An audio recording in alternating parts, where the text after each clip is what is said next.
I don't know what to say. I really don't know what to say. Absolutely dreadful. I just, I just can't make out anything. The last 24 hours I've been a Liverpool supporter for many years, since I was 7 years of age. And this has been the worst 24 hours of my life. It really has. It's, my Liverpool life, that is, Liverpool FC life. Um, because of this manager coming in and all these divvies saying in Edwards we trust.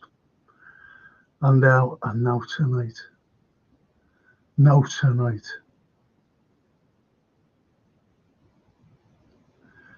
Youssef disgraced a lot of them. And he carries on by saying, get Darwin, Salah, Canete, Robbo out of this club. Great result and performance from the boys tonight, lads. Got to give Mo Salah a 10 rating if your name is 12th. Rotten. That was keep it real. Club's rotten, bleak future ahead. Keep it real. I usually cause on Diaz and I don't rate him, but he was the only guy who was trying tonight. Yeah. Yeah. And keep it again says drop all the crap players last game and guess what? We won. Gapco having a baby. Timing is utter shire, says Youssef. Yeah, having a baby, and he goes. The next game decides to bring in the bad players back into the lineup, and we lose. Keep it again. Even so, he still could have had Szoboszlai and Mo on the bench and Canete. They've all been terrible. Youssef, do we ever defend set pieces in training? The way it was tonight, I don't think so, Youssef. I don't think so, fella. I think that these are the only ones.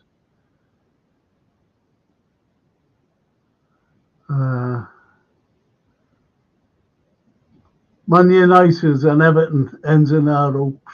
Yeah. I'm off to Kip anyway. Good night, Frank. Hope you have a good stream, mate, somehow. Keep it real, says. Thanks, keep it. And Chris Dick says, Youssef angry, but OTT, mate. What? OTT? Oh.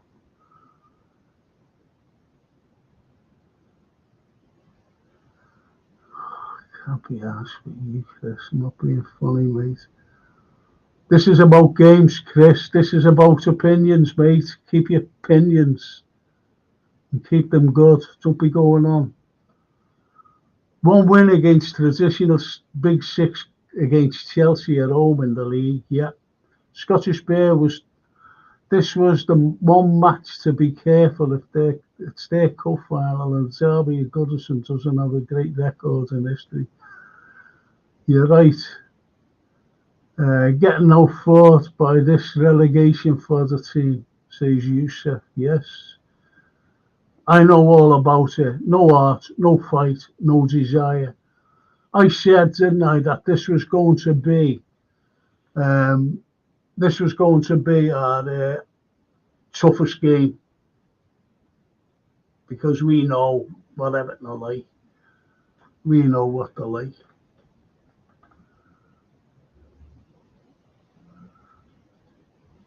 And Youssef, we drew twice against City. Why do people say City? Why do they say, and Chelsea? Why do they say that? That's fairly annoying to me. City. It really is, and Chelsea. No Russians are in Chelsea, and ski has got nothing to do with Russian. Nothing. really pisses me off. The Redbird. Klopp made too many changes, in my opinion. Now I'm well depressed. Off to get drunk. Go ahead, don't blame you. Quite right, Redbird. Yeah, it's right, Chris. That was an absolute shocker, says Paul Turner. That was proper miserable, not lying. John Conway. Frank, we were awful. Yes, I don't like that word, by the way. That you'll never hear me saying it. Lynn, disgrace all of them. Yes, Lynn. Frank, you are spot on. I am as flat as a pancake. There's your mate. There's your mate, Scottish Bear. Klopp gave up on the players after the FA Cup lose. No, I'll tell you when they gave up. I'll tell you when they gave up. When the other week, a couple of weeks ago, when Edwards walked into our club. Remember, he walked in, and Klopp had to put his hands out and shake it. That's when.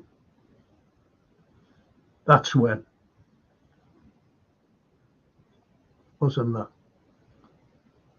I would get the kids back, says Paul Turner. Evening, Frank. TW. RIT. I'm not saying I hope you will. And now get us a proper manager with good form.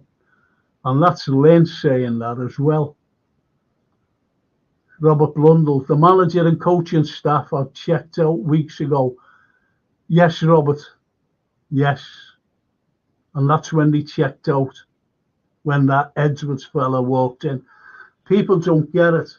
Edwards walked out on us. Edwards. And people think that Edwards, made this team. Edwards didn't make the team. Get that through your head, get it through there, there. If you go like that, you're over, there's a brain there. Big brain, it works sometimes. Try and use it. Not saying you on there, you lot, honestly, I'm not. But I wish some people would. I've seen it. I've seen it. It was on a pod last night, and a dad. These are the same fans. You haven't a clue. In Edwards we trust. What do you fucking trust about Edwards? Please tell me.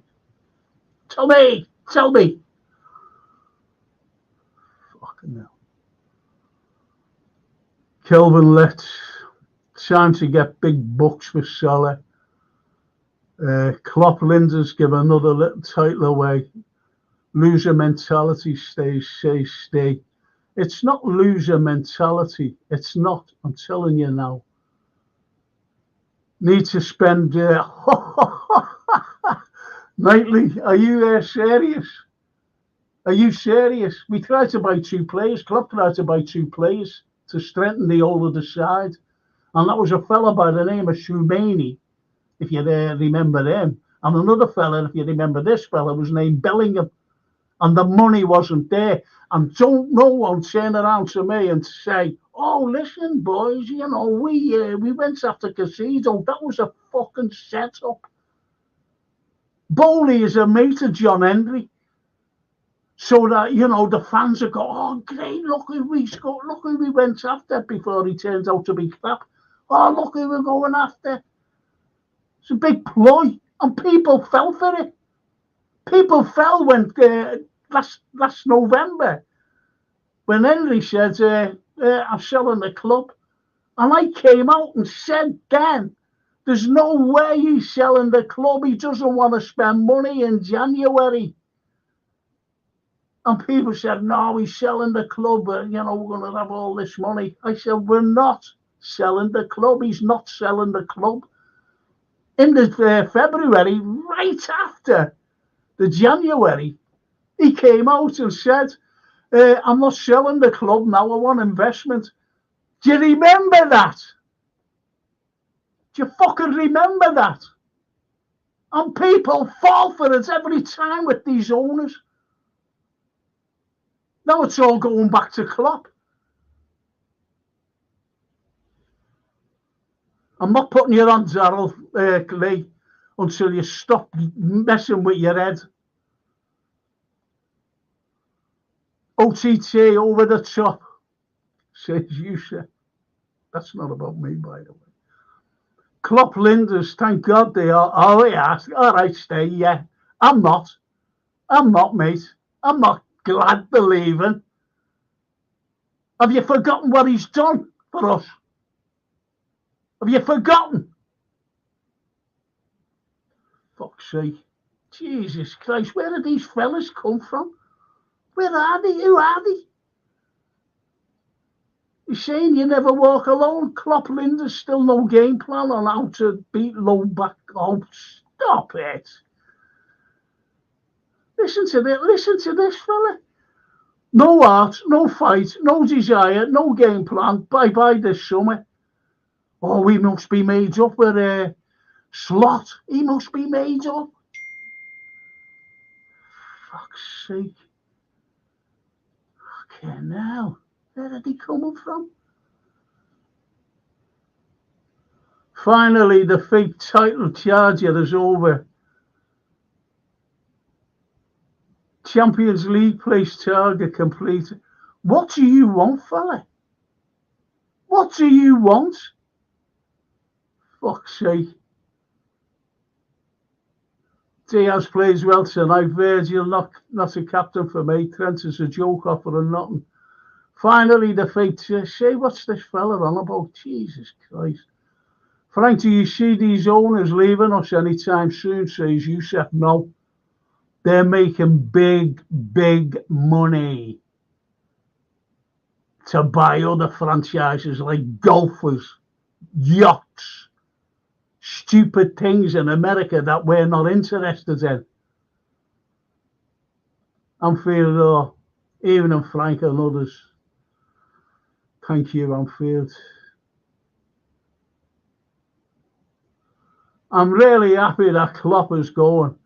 He's a horror show with the squad. He has literally ran out of ideas like he did at Dortmund, says Wackhouse. Ahmad. Yeah, okay, Ahmad.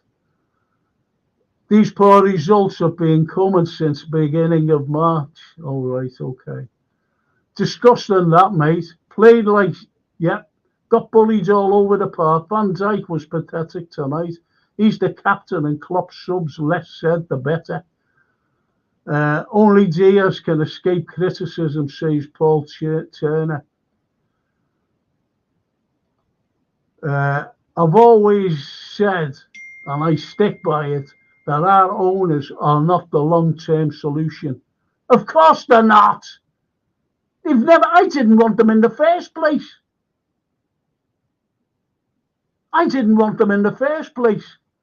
I've never liked them, ever.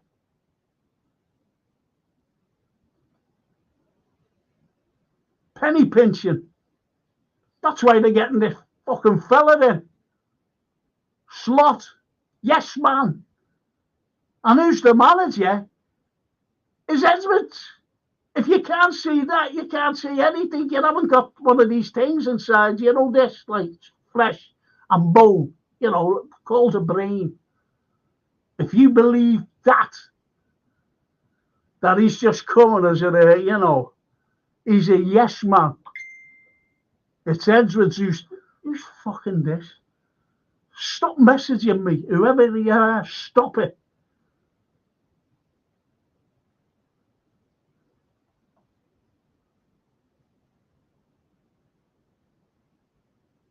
Fucking some Evertonian.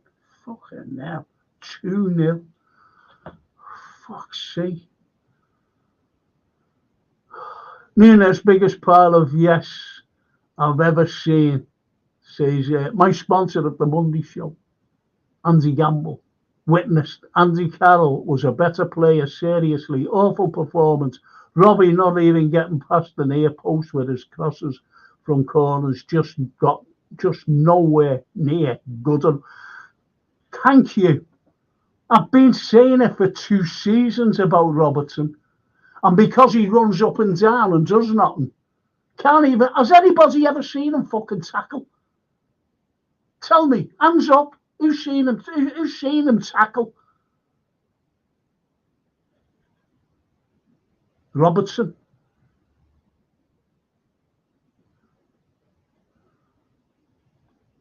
My brother says Robbo was decent. Okay, yeah, fair enough. If you say so. Nunes, 19 touches, says Owen Oren. Yep. And he was awful anyway, you know, Stacey Evans. And that's Robertson.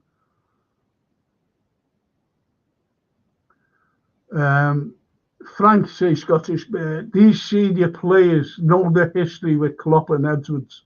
That's not good. Thank you. Finally, someone's coming out with a comment.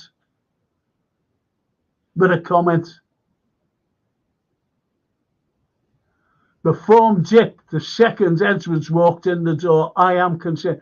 Thank you. Finally, someone has got something between this flesh and the bone that surrounds it to keep this, you know, in place. So you can read and write and walk and kiss. Someone finally got it right. Thanks, Scottish Bear. Thank you. Redbird. The same people said that Edwards we trust are now hating him because they think he wants the Slot to be that's how the fucking phony. That's how the phony, Redbird. They haven't a fucking clue. They haven't a clue, these people. They're not like us. Haven't a fucking clue. Jesus Christ. When I was coming in, I dropped my shirts all over the fucking place. As well.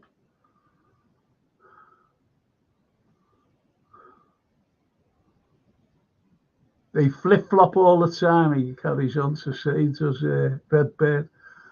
Anfield. Well, I must say, these players every week are only confirming to me what Jurgen meant by the reason I can't do it anymore. These players have let Jurgen down, and people saying it's the staff. I don't know about that. I really don't. There's more to it than that. Do you think that these players are going to play for some baldy fella named Slot, who's done fuck all? People are saying, oh, he won the league, you know. He won the league. In Holland. Won the league, you know, in Holland. He's come second in Holland. I can't get my head around him. Can't fucking get my head around him. Dean, Nunes touched the ball twice in the second half. He's not good enough, Frank. He's absolutely abysmal. Yes, thank you. And thank you for that word. He is abysmal.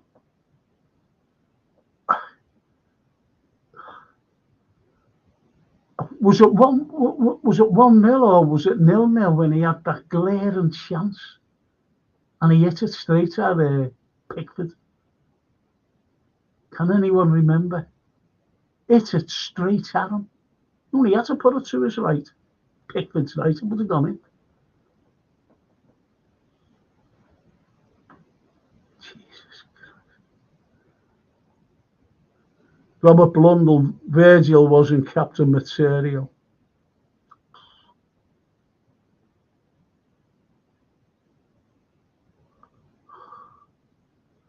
FSG never acted like owners of LFC. FSG are only investors in LFC. No, the owners, lad. The owners, they dictate everything. They're dictating about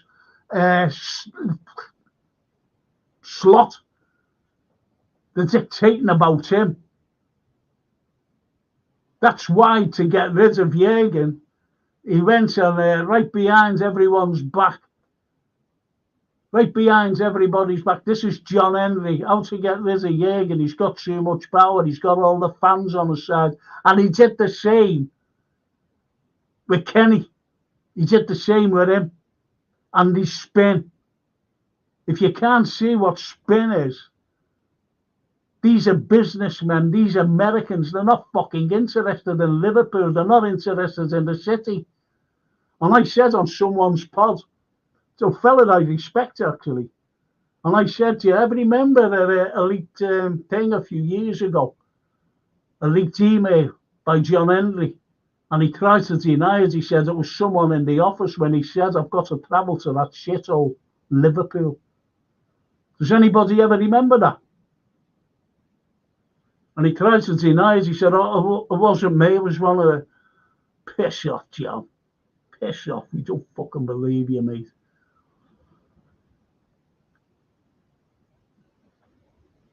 So he's not an investor. He owns us. And he gets people to invest. We got 600 million off, was it that Redbird or someone like that. Not a penny went on the pitch, not a penny. Robert Blundell, Klopp was enough of FSG years ago. Yes, Robert, he had. He was trying to sign Tchouameni, and he said, no money. And then he made a fool of himself in front of Bellingham's parents who were up here, and a couple of other people as representative to sign for Liverpool as a pre-match signing. And he was told, we're not having, we haven't got the money for it. Made a fool out of him. Of course he's had enough of them. TW, Trent is a joke. What are you on about? Diaz, man of the match. Yeah, he was. About time you gave a decent comment. Leave Trent alone. What the hell up with our fan base, for fuck's sake, says Redbird. Exactly. He gave some fantastic balls to Trent. He's just come back from injury. Redbird, why is the fan base melting down? Says Anfield Raw. I think they're melting down because of Edwards. And Edwards, you know, Amaran, we were supposed to be getting him, right? He was the best of the bunch. You know, when Xabi said, no, I'm going to stay. Because the model now today, I don't know whether you know the model, that Edwards is the sole fella who's going to bring in players. And he's not making a manager, he's making them a coach. You coach, I do all the business. Okay. And this is the same fella, you know, this is the same fella. And people say, oh, we brought in Bobby. Oh, we brought in from, what's his name? Mo. He brought in Mane. He brought in these players. It was Klopp who moulded them. It was Klopp who moulded them into great players. And he was saying about, oh, you know, we brought in, and he was only on his say-so, by the way. I hope people there recognise that. And he brought in Virgil, and he brought in the other fella, didn't he? Ali, on his say-so. But because he went out and negotiated for these players,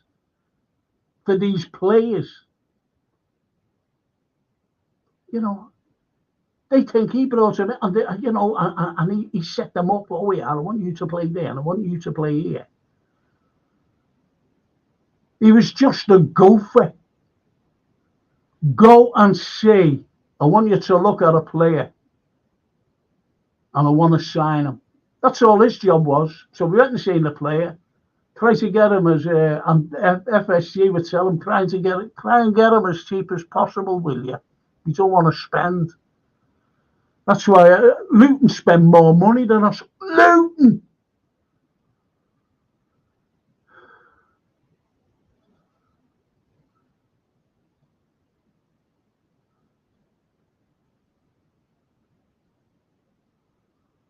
Neil Broderick. FSG always shopping in Aldi. Thank you.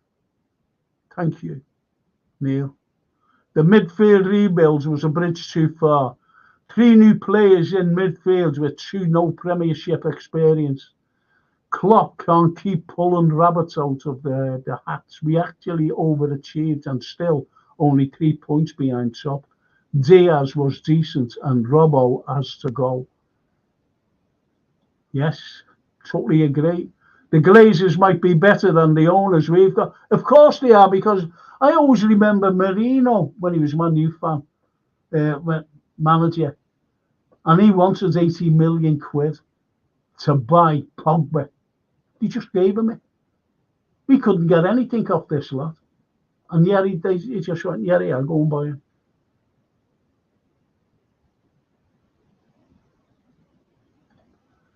Peter Davis, Frank, you're spot on with FSG. A load of charlatans, mate. Thank you. I'm glad someone.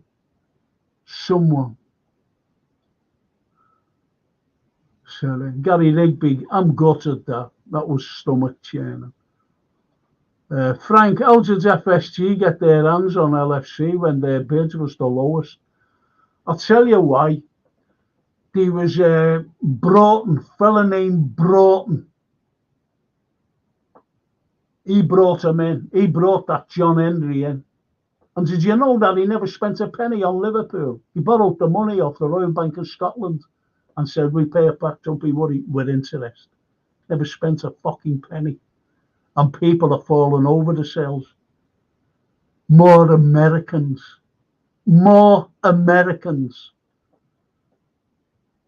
I just shook me. I did 1X in Gillette. I was on St. George's Steps to get them out.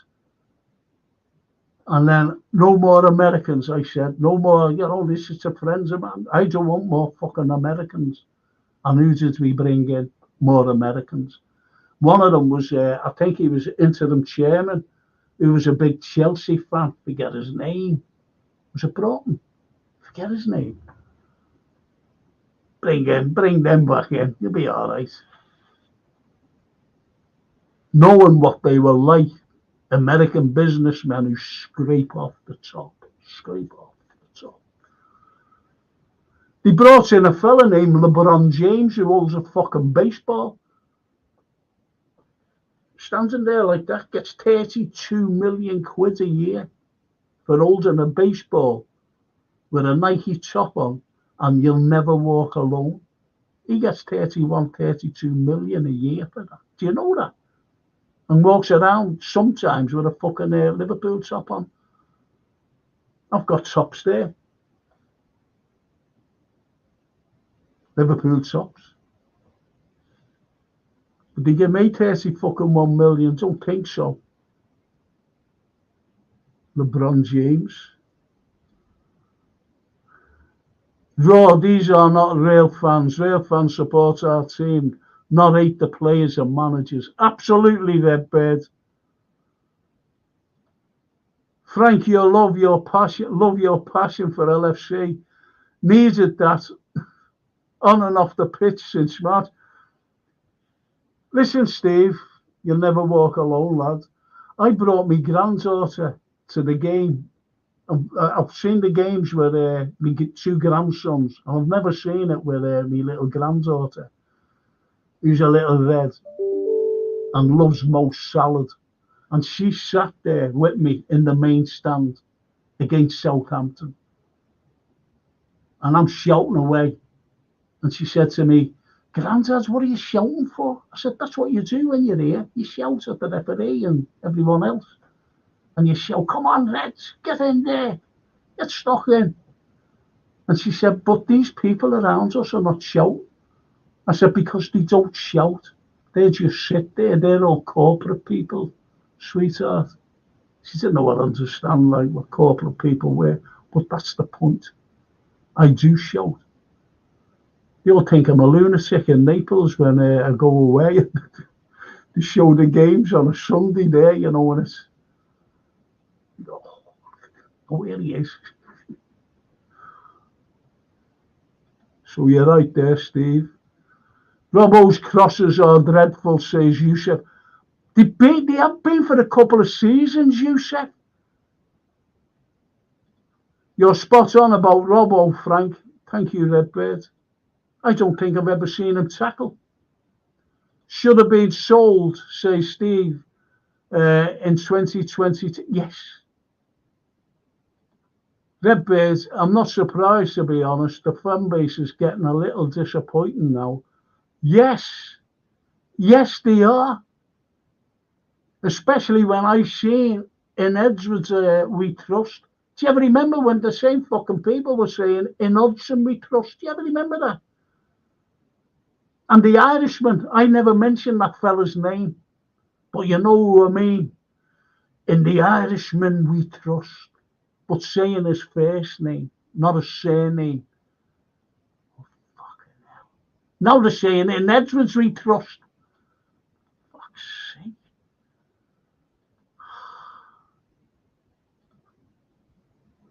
You've lost the plot, Frank, says Owen Oren. Calm down. It's only a game. You can laugh at it. It's so bad. It's not a game to us. I'll tell you something. I'll give you a little bit of history, shall I? Shall I tell you, Owen? In the 80s, during the political uprising and the managed decline of our great city here in Liverpool, in our great city, to save apathy, setting in with every citizen, setting in to us, apathy. It was Liverpool Football Club and Everton Football Club who saved us, because Everton were good at the time and Liverpool was supreme at the time. Their football, our teams saved us from apathy. They pulled us through. If we would have been Sculthorpe or somewhere like that, you think that we would have been apathetic. We would have still been apathetic now. Owen.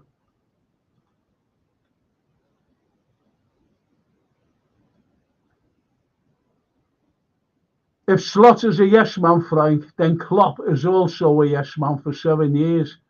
Neil, he couldn't get anything off them. He molded Liverpool into, he's won everything, every possible fucking thing that can be won in club football, including a World Club Championship. He won it for us, for me, for you. Good luck to you. So no, he's not a yes man. He fought them. That's why he's fucking going. Can you see that fella? Can you see it? Fuck's sake. He must be a Slot fella. Yes, he must be a Slot fan. It's a fucking next season, mate.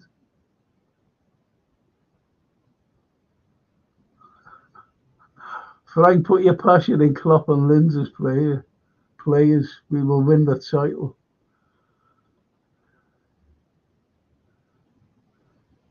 I wish, mate. I fucking wish. Frank, they found out a week after Klopp announcement. Who found out? Who? You're not going to say the players. I don't know what you're talking about. You know, be more precise and I might understand. Listen, Pep Lindsay's let, you know, if you're watching, listen and whatever, Pep Lindsay's let the cat out the bag a few weeks ago when someone asked him, would you take the job? And he went, no, we're loyal to Jurgen. We knew last summer he was leaving. Now, if you think about that, there's dots, and if you connect the dots, you'll come to the conclusion. You come to the conclusion. Evening, Frank. Oh yeah, JK. How are Just got, you? just got back from the game, man. I know I'm going through some of these.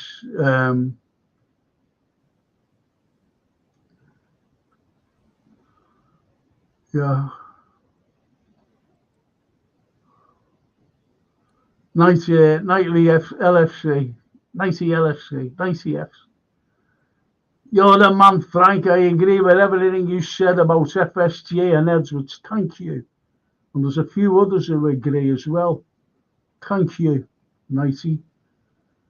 Slot is the smokescreen to get hammering, says Steve, on the cheap by FSG. Look, I'm not being funny. Believe it or not, I buy good gear. Honest to God, I'm not one of these people, but I buy good gear.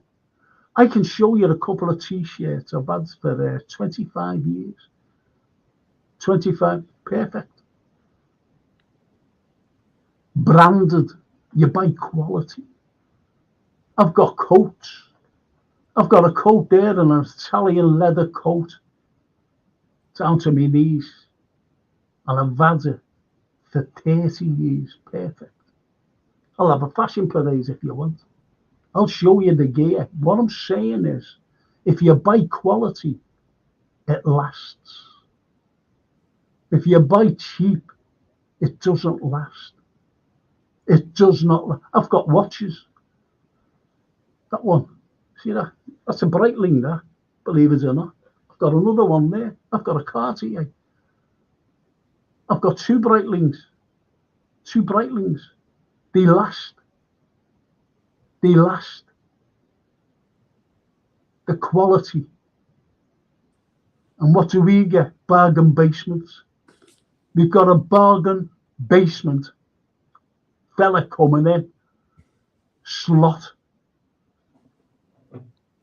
Because Edwards wants to manage the old kit and caboodle. He'll end up being the manager. I'm telling you now. He'll just say to this Slot fella, you just go and coach them. That's all I want you to do. You've got no say in who comes and goes. It's me. I'm the boss. I'm the chief. As I said, he was a gopher before. He was a gopher. By Jürgen, go and get them. And try and negotiate a decent price for these owners. People, honest to God. I'm not saying you, Steve, Neil Broderick, they were all awful. Stop using the S word to me, please. I hate that word. I've always hated it. He got a few crosses on Nunes and Mo fell off the cliff, yes. Yeah. They have. They were all awful except he, says Mikey Lee. I'm with you, Frank. It started to go pear-shaped when Edwards was appointed. He is behind Arne Slot. Yeah, of course he is. Because Arne Slot is cheap. If you want the best, like Amarim, he's the best since Xabi said no. He's the best. And there's something behind why Xabi said no. And I think it's Edwards. Because Edwards, as I said, he wants to manage the old kit and caboodle, even bringing players in. Just imagine if Xabi says, I want to bring me backroom staff in. Oh, fuck off, you're not bringing them in. Why? Well, I've got Richard Hughes, Big Richie from Bournemouth, and his two mates. Think about it. Just think about that. Just fucking think about it. Thanks, Mikey. Get ready, everyone, because it's gonna get fucking worse next season. Edwards is the manager. Slot will just say, yes, Mr. Edwards. Of course he will. Who do you want, Frank? Who do I want? because the other fella's leaving. I'd have hammered him. I would have wanted Xavi. I'm being honest. He was my first choice because he knows Liverpool. His kids were born here, and he's just, he was saying. I keep saying this, and I said this ages and ages and ages ago. That Xavi was saying at Anfield one night, and one of the lads went, "Are you coming in the backroom staff?" He said, "No, I'm just a Liverpool supporter, and I just come and see them when I can." Xabi Alonso, that was. Xabi.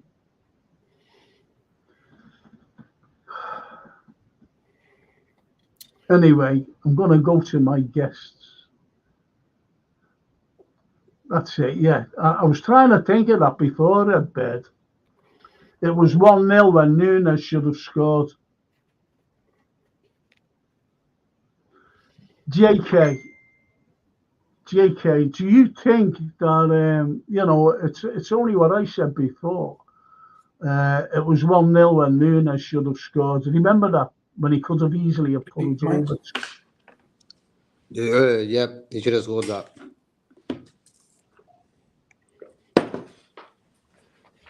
Is that it? Can you repeat what you said just before that, Frank? I'm getting fucking messages off these Evertonians. I'm going to fucking block that. They're blocked. Fucking block these fellas. Ta-ra, mate. You've gone.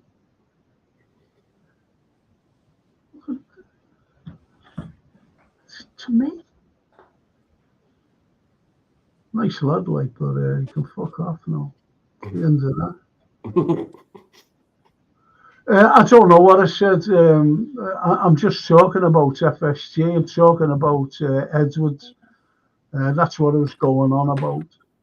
And I think that, people are saying trust in Edwards. What for? What's he going to fucking do next season? And he's bringing in this Slot fella. FSG were fantastically lucky in appointing Jurgen because he was the golden goose. Once he got us in the Champions League, we got to the final straight away on our first year underneath him in the Champions League. And then the following year we won it, and then we won the league. And he was the golden goose, Jurgen, and he's kept laying golden eggs for FSG. And they've been grabbing them the found Fabergé eggs, and running off to America with them, and buying golf franchises and that. When our team needs 2 centre-halves, so we needed a DM in the summer, and they cheaped us, and bought us Gravenberch and Endo after they promised they were going to, do some good buying or something, so we wouldn't be laughed at by the likes of Chelsea over not being able to afford players. Yeah. I've got loads of I've got more people on tonight than at any other time since these pods, and I think there's a loads of Evertonians who must have come on. Fair dues. Listen, seeing that you're come on, can you press the like, please? And subscribe. Cost nothing. Subscribe to the channel so that, get the algorithm out there. Please, thank you. And if you're a Reds, you must subscribe to us. It's good because I've got great people. And we need players like Tommy Smith, say Steve, Jimmy K, Souness, Stevie G. Yes, we do. But don't forget what's happened. We got rid of, and they did become Edward, because I was saying 2 seasons ago that we needed 2 midfielders. We needed them. Nothing happened. That FSG didn't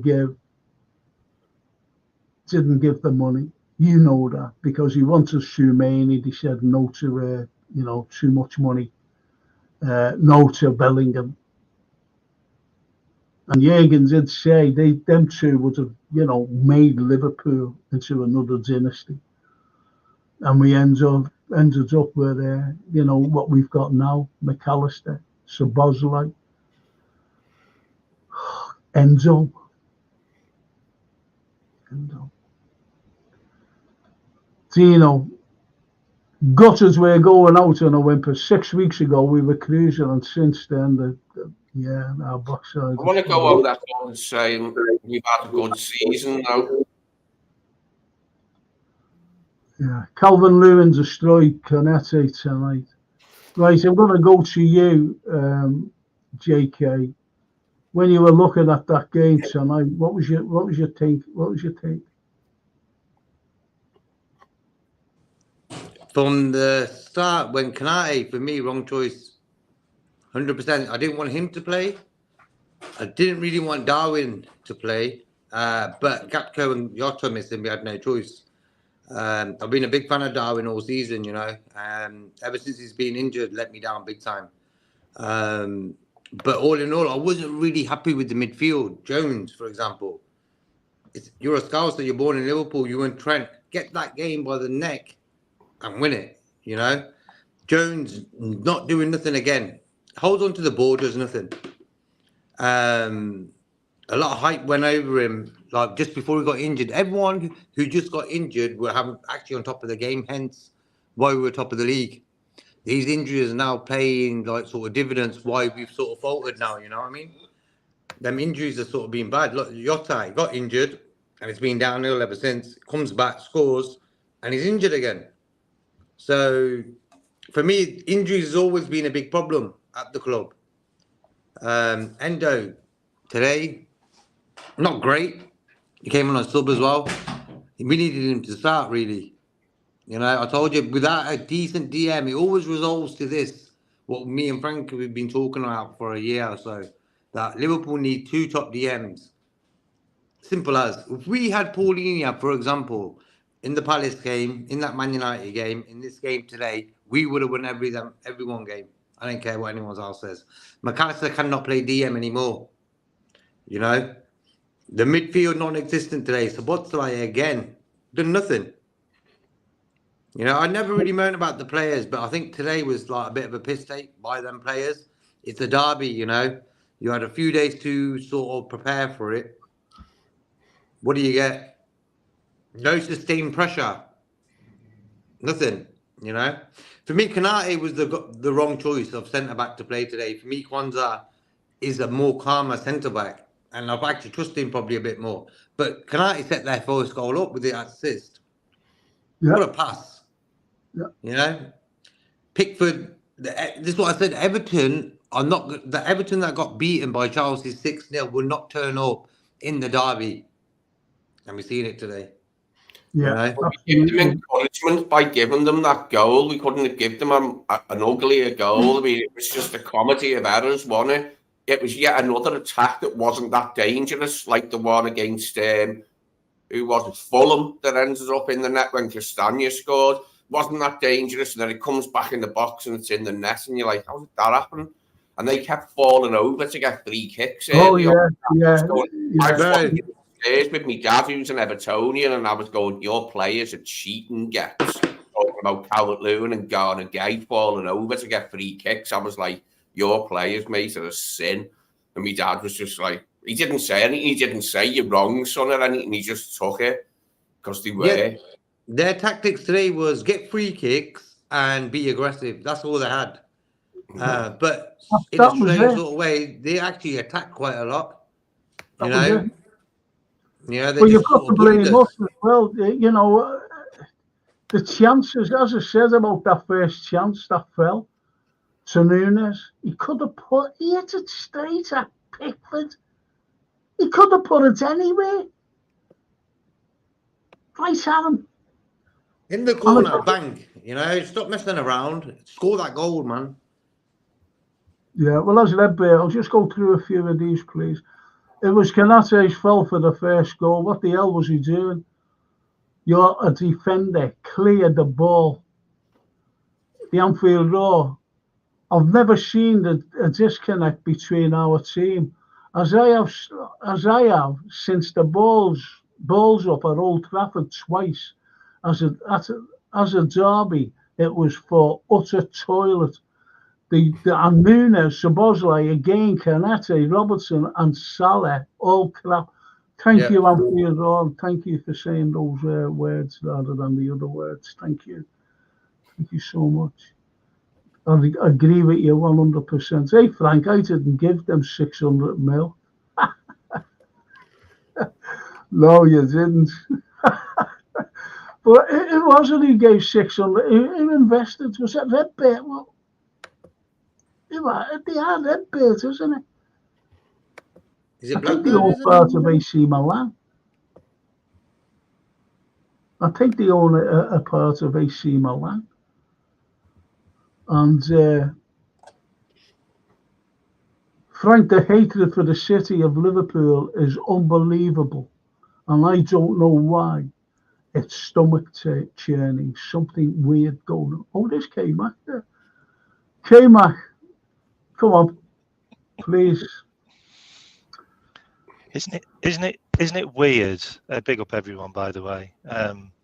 Easy.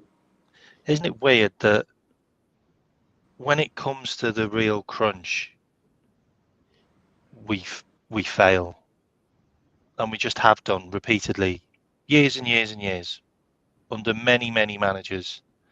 We always manage to fail, and this was our chance basically this season to end Klopp's era, like 9 years with the club, on a treble, and we lost against our rivals.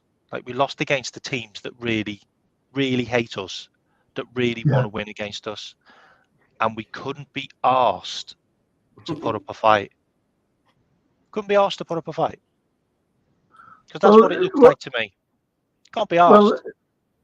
Well, when you look at, if you look at a fixture at the beginning of every season, and you look at them and you go, name 2 teams that you don't want to be beaten by.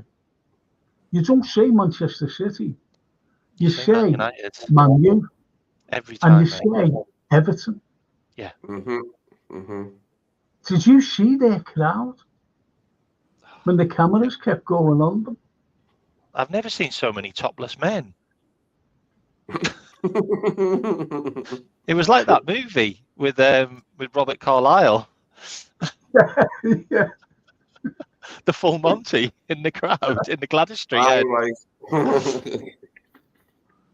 Guys, incredible. Absolutely. Guys, you know what? I think it's the right time for a change now. Like, I don't see anything different. Like I can just see people looking puzzled on the touchline, like shouting at the 4th official. What's that going to do? Shout at your players? Never shout at your players. The only player I ever see Klopp have a go at is Curtis Jones. Like, he's the only player I ever see Klopp have a go at is Curtis Jones. And he had a go at him today as well. And I'm like, Jürgen, at least he's trying to do something, mate. He's not doing your robotic shite, which isn't working, and he's trying to get forward and he's trying to create. And he did it loads. He was running into the box. He was trying to make things happen, because you know what? He's a Scouser and he cares. Yeah. But we got too many players that don't care. Yeah. Too many players that don't care about this club. They don't. Well, some of the comments were saying, get rid of, this, get rid of it. And Curtis Jones's name never came up. Curtis never came up. And he did try. I think some fans, we always say, don't we, well, what game was you looking at? If you think someone was good, and they think that they were awful. And that's the way it is. Well, there's a narrative against him, isn't there? There always has been. Of course, no idea why. But I think we've got too many players in the team that just don't care now. Like, new guy's got a hard job, I'm telling you. I know we've only lost a couple of games, and I get that. And people can go, well, we've only lost a few games. And we're probably in a position that we shouldn't have been in, because we haven't played well all season, really. We had a little purple patch straight after Christmas. It's funny that, because that's when all the big players were out. Just saying. all the it's fridge been players good. trying their asses off. Maybe that's the reason why we had a purple patch, because we played a load of guys that really want to get into a team and maybe become a first team player, and then you play them against Fulham, and they prove that they should be in the team, and then you take them all out, and then what happens? That shower of shit turns up, and I'm not having Curtis and McAllister in midfield. Not. They do not work well together. They don't have enough tempo. Yeah. They want to receive the ball, and they want time on the ball, and that means you've got two players that just want to hold on to the ball in midfield. Like, and Dominic Szoboszlai, I'm telling you guys, that's not Dominic Szoboszlai. He has been space jammed. I'm telling you, that is a clone, and Dominic Szoboszlai is on holiday, and he's put a clone in his place. He is so bad. He's so gone bad. Terrible. Like, you what's can happened see to him? the odour coming off him. He stinks so much on that pitch. So How he's did an he stay on? AI, yeah, he's an AI, artificial. Yeah, he is. Yeah. I swear, someone took him. Midfield let us down anyway again. Midfield let us down again. Jones, Szoboszlai, McAllister, they let us down. JK, sorry to say it, Nunes and Diaz let us down. And whoever Salah is now, I have no idea. Our attack was non-existent. Our attack was non-existent. But if you can't score those two chances against the little baby dinosaur, like, who leaves his legs open all the time, by the way, just put it through his legs. Like, that's what all the players used to do. That's what Suarez used to do to him on a regular basis. Just Megsy him. Like, he comes out of the goal with his legs wide open. Just put it between them. Bang in the corner, job done. What you doing? Just or the 80% of the other part of the goal that's wide open. Put it there, maybe. Do you remember the other day when we picked our teams for the derby and none of us picked Salah or Nunes, I don't think, and I said I said it twice, maybe three times, that either Salah or Nunes has got to score from the subs bench to get back in the first 11, and then Jota got injured, Gakpo was out because of his baby, and we had to play them. But in my eyes, neither Salah or Nunes deserve to get back in the team without scoring from the subs bench first. And then Jota and Gakpo were not there again, and we had nobody else, so we had to play them. What does Jayden Dance have to do to get a game of football? Like, we're 2-0 down, and he can't even get on the pitch. He brings a defender on and a left back. Seriously, like, as soon as that happened, those subs were there, I was like, okay, I'm turning it off now. Like, it's baffling. We've still got 12 minutes left. Baffling, mate. Like, we've literally scored 27 goals this season after the 80th minute. I couldn't understand that. And you're bringing two defenders on. Like, go and retire and live in your nice little house in Spain, because I don't want to see you anymore. When you're doing shit like that in the derby, when we're losing 2-0 to an Everton side that have got a 40-year-old as a left back. Some might describe a 40-year-old as a left back, but it weren't even that good, was it? It wasn't tepid. It wasn't even lukewarm. If that water was ever boiled, it went freezing cold ages ago. Literally, Everton's tactics were just loft it in the air, into their half, and get a free kick. That was their tactics. Get a free kick, and that's how they done us on crosses. Why can't we do that? Yeah, Why can't we? Stupid. Why can't we fall over? Like, have we forgot how to do that?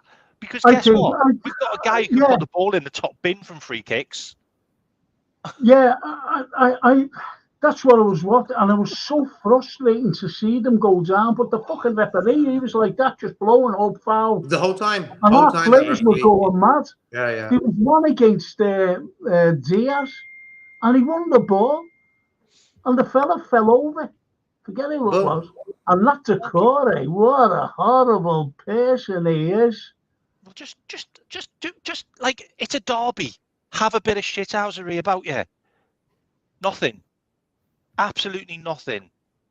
Did we actually win any free kicks? I don't even think we won any free kicks, did we? Like on the edge of their box or anything?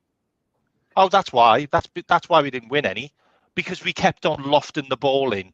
We kept on doing stupid crosses to their defenders that were about 20 foot tall compared to our strikers. Like, I don't think any of our strikers won a header. Well, guess what?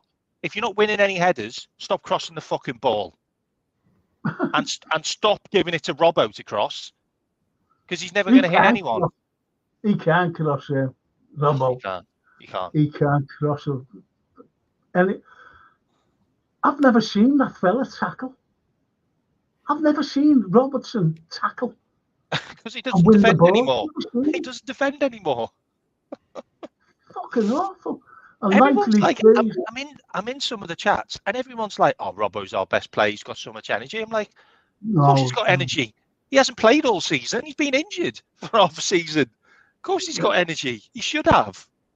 But even if he wasn't injured, you know, true, and all they see is someone running up and down, does nothing, running up and down, and they go, and that's what is their mentality. It's their eyes, isn't it?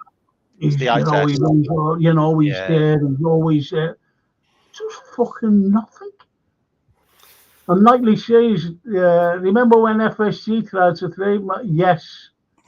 Yeah, and they tried, and the bird. We've had the bird since 2007. 2007. It's our emblem. It's our city's emblem. It's not a fucking American emblem. It's ours. We had it before America was even fucking invented by the Genoese. Columbus. Guys, I know you hate FSG, okay? I know you hate FSG, but this game's got nothing to do with FSG. No. It's just I'm gonna remember when FSG tried to trade. I know, but that was our best team that we put out. That was our best team we put out. Yeah, of course it was. We got no complaints. That was our best team we put out, and we can't beat Everton, who were basically resting some of their players for the Brentford game. Someone said, look, bonkers. The bonkers said, if Brighton win tomorrow, I'll be fuming. They probably will. Probably, yeah. I genuinely thought Crystal Palace, like, we lose to Crystal Palace, and that will be our season over. Like, I genuinely thought that was it. And then obviously we beat Fulham, and I'm like, okay. And then Arsenal just battered Chelsea. Didn't Chelsea beat Everton 6-0? Yeah. Okay. It could have been a lot more. Shows how better Arsenal are than us, then, doesn't it? Yeah. No, it could have been a lot more as well. We were up there weeks ago, form-wise, giving anyone a good game, but then we came off it, didn't we? And we ain't recovered, and that's the end of the season. I hope Brighton get battered by Man City. Man City run rampant and hammer their goal difference up and take the title 4 years in a row. And then hopefully they get in trouble for like being bad FFP sports and that, and thoroughly dishonest with the FFP stuff and that. If that happens, great. If it doesn't happen, it'll just be another nail in football's coffin for me. There you go. I don't want Arsenal to win. I want those memes. I do, mate. I do. I want those memes of Odegaard taking a photograph of the cup, of the trophy from a distance. Yeah. City are welcome to it, mate. They can have it 4 years. Yeah, they can have it. They got the best manager. But they got the best manager in the world. They can have it. Arne Slot. Oh my God. Arne Slot. Apparently, the reason why Amarin's not in the running now is because his little stunting going to West Ham has pissed off Liverpool, and we've completely we completely took him at the running. We were due to have interviews with Amarin, and we delayed by a week, and West Ham West Ham, like, obviously asked him to come and speak to them, and his agent said, if you go and speak to them, then Liverpool will obviously see that you're interested in other jobs, and they'll come calling for you, and it's backfired, and we've just gone, nah. We're going for someone else now. Has he? No, he's not going to anyone. He's it's been announced on Portuguese TV. He's signing a new contract with Sporting. So another one who doesn't want to come. Well, no, he does want to come. He did want to come to us, but we were delaying it because we wanted to look at other managers as well. And he went to West Ham as like his agent said, do the interview with West Ham, and it'll kind of make Liverpool make a decision quicker. And it's backfired, and we've just gone, no, we don't want you if you're looking at other clubs. So Amarin's done, and he'll sign a new contract with Sporting. I'm not having that it's over for him just because we said something going in quickly or something. If we want him in the summer, if we want him after the last game's finished, which can't come quickly enough for me, we've got 4 games of this crap left, and then it's over. Thankfully. Oh no, we don't want him because he's done that, so it's backfired. The fact that they're a bit picky. What? Just because he's done that?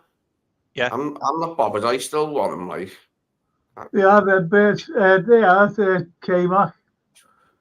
LeBron wears bad chops with our bears on and gets 32 million a year, like you said, Frank. Exactly. What have you got to say about that? Well, that'll be ending soon because we're going with Adidas. Good. Exactly.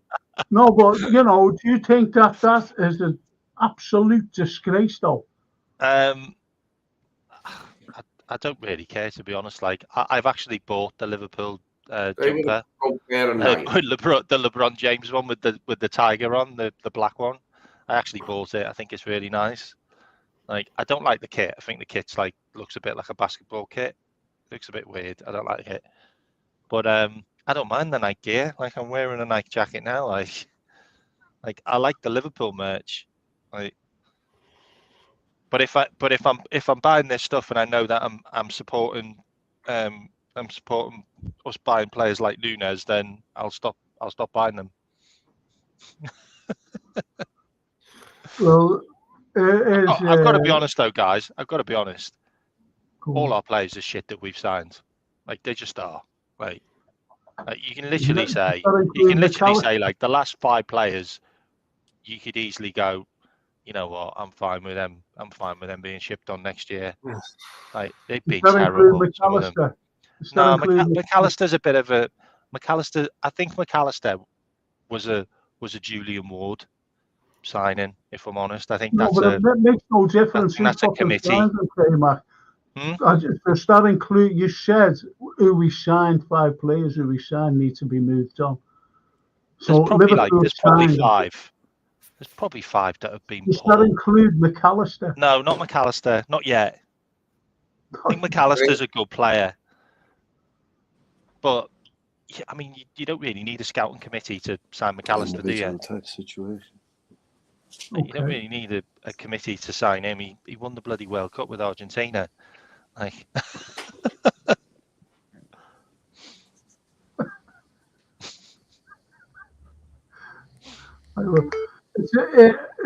it's okay to question some players, but we do go over the top after a loss. It's human nature. Well, it's Liverpool. Stefano, Stefano, Michael Corleone, LFC. Hey, mio amico, come stare? It's not just that though. It's not just that though, Stefano, mate. It's the fact we just keep on coming second or third. Like we're good enough to win. Like, we do enough to win, but we just don't have the right players to finish things off. Like, to get us over the line, we don't have that guy. Like I know you're gonna hate it, but Man United have Bruno Fernandes. Like, they just do. Like, I know you're gonna hate it, but Bruno won them the game tonight. He fights. Yeah, he won them the game against us. He won them the game against us. You know, Bruno Fernandes is one of those guys. We Yeah. don't have one of those guys at Liverpool. We don't. Like, we just don't have a guy that's an animal. That's just gonna, like, I don't know, just be an absolute shit. But win the game. Like, I mean, I love Virgil van Dijk, but he's not a shit. Like, sometimes he's too nice. Like, we just don't have that guy. Like, I don't know. Maybe Mane was that guy. Maybe Hendo was that guy. Like, you know, we just don't have one of those guys anymore. Like, I don't feel like we have enough players that care. I just don't. And that's, like, you know, don't see it. like Hendo was getting so much aggro from fans, and I'm thinking now we need someone with a big mouth like him on the pitch. Like someone shouting at someone and say, "Hey, wake the fuck up!" You know. I thought Jones could have been that guy today. You know, it was his game made for him. He didn't play on Sunday, and you thought, you know what, he's going to come into that game and sort of boss it. You know, non-existent again. Him and Szoboszlai. He wasn't non-existent, JK. JK, you need to watch the game back, mate. He didn't do nothing special. He didn't do anything special. JK, you need to watch the game back, mate. He was the only guy that was doing anything in midfield. Seriously. Hold on the ball too long, half a second too long. He needs to be snappier with his movements. He wasn't at all. He was playing the ball forward and he was running forward. It was McAllister and Dominic Szoboszlai who basically looked like fans that had just been dragged off the pitch. Like what winner was it? Make-A-Wish campaign. Like Dominic Szoboszlai just, I mean, Jesus Christ, like, has he had a leg transplant? Honestly, like. Yeah, it is what YouTube name, you know, the YouTube names come on, and he said Van Dijk was disgusted at the effort from some of the players. No point moaning about the owners. John Henry in Boston can't be blamed when top players perform like that. Yeah. Let me just, you know, excuse it a little there, YouTube, mate. If he was given the money to Klopp when he wanted Shumeni and Bellingham, I don't think, you know, I think we would have been a bit of a stronger side today. So don't be coming out with fucking FSG and all that. They're not to blame. Frank, they're not to fucking blame. Frank, can you please put Yusuf's comments up, please? Yusuf. Oh my God, that has cheered me up. Is it gone down or up? No, Yusuf with a Y. Yeah, I know. He's a good lad, actually. Yeah. Oh no. Is Nunes just an exotic version of Voronin? No, he's good, Yusuf. He's a good red. Oh my he really God. is a good red. Oh my God, that was amazing. And Owen Aaron said, I'm only sarcastic, Frank. I'm not saying, no one's saying you are, mate. Honestly, we're all disappointed. Every single one of us, we are. And Douglas, you love this, K-Mac. We will have to fight to get our back from FSG. They won't sell their $4 billion asset. By the way, that's us who are the $4 billion asset. Force FSG out today. You'll never walk alone. Thing is, it's the brand. It's the Liverpool brand, and it's what Klopp has fucking done. And no one, if anyone says Klopp has got fuck all to do with it, and I'm talking about, you know, what he's done. He's won everything possible in their club football. And if anyone says, oh no, you know, no, he never, it's they haven't got a brain fucking cell or a Liverpool brain cell. Rival fans call him a flop for only winning one league. They're saying with that prime Liverpool team from 2017-18 onwards, he should have won more, is what they say in chat boxes. I've seen it loads, saying he's a flop. Well, he should have won more. Like, if he was about the that. If he was about the fun, oh, come on, K-Mac, you can't fucking just you can't leave when you say that. You can't leave the lack of investment. We never signed a fucking player, a midfielder, and I was screaming out. If you'd have known me, you'd have said to me, Frank, you were screaming out for midfielders 3 years ago. And we never signed a midfielder for 4 fucking years. The last player that we signed was Thiago. Then 4 years later, what happened? We got Arthur Melo on loan when he was asking for money to buy Jude Bellingham. And he was K-Mac. You can't fucking deny that. And he refused him. Well, we don't know that. Oh, I know it. Believe me. Don't be fucking believing any fucking one else. Believe me, I know. But that's got nothing to do with tonight. Like, it's got nothing to do with tonight. Like, we win that game tonight. We win that game tonight, and we go joint top with Arsenal again. Like, so the past is the past. Like, that, it's done. Like, you know, I don't think he won enough. That's my personal opinion. Like, but anyone else can think other. Like, I've only got my answer to that, K-Mac. Yeah, no, but we lost against. But Frank, we lost against the shit teams. But we lost against shit teams, Frank. Like, we lost against Palace. We lost against Bournemouth. We lost against Wolves. We lost against shit teams. Like, we drew against Everton twice. Like, these are the reasons why we didn't win the league. Like, we beat Man City, we beat Arsenal, we beat Tottenham, we beat Chelsea, we beat all them. We lost against fucking Bournemouth away and bloody Crystal Palace, and you know that's the reason why. Like, it annoys me. It annoys me.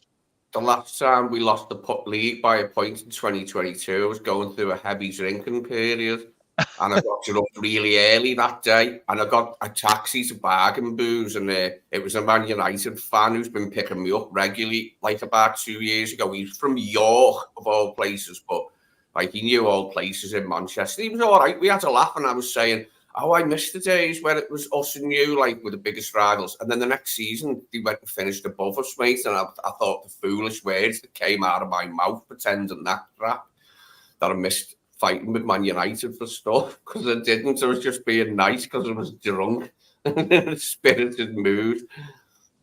And the crazy thing is, as well, we've done it again this season. We lost against Crystal Palace and we've lost against Everton, and we drew against Man United away. This is less painful. That's the reason why we'll lose the league this season.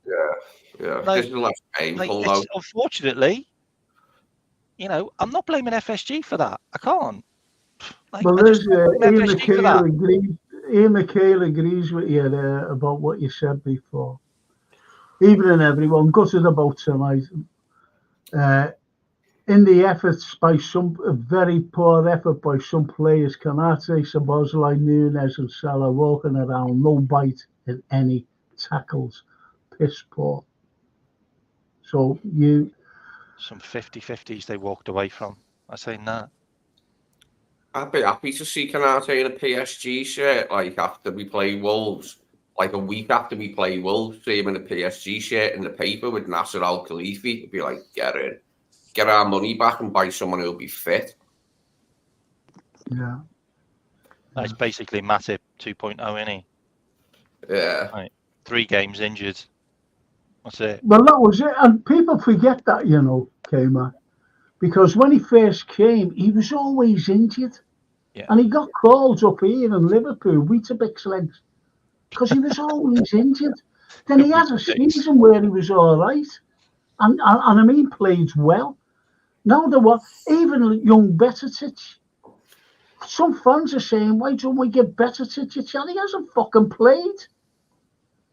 You can't be just bringing someone back all of a sudden and throw him in.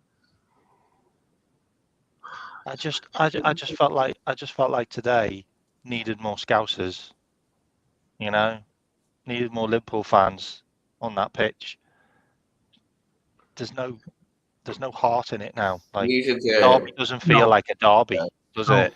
Yeah, we needed a few in the team, like McMahon, you got Elliot, David Conser, Dans.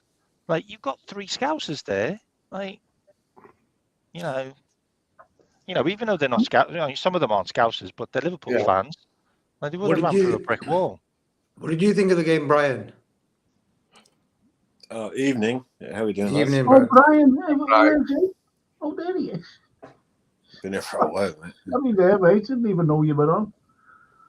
I've been reading that. Can I just say this comment here by the Redbird? The passion our Frank has was what all Liverpool fans had back in the day. Now our fan base has been infiltrated with flip-flop haters.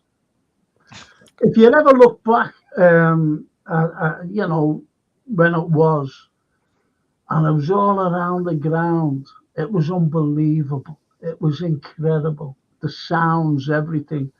And, I've always been asked what was the greatest, like atmosphere you ever heard. And I've been to finals. I've seen European games at Anfield. Incredible atmospheres. Incredible.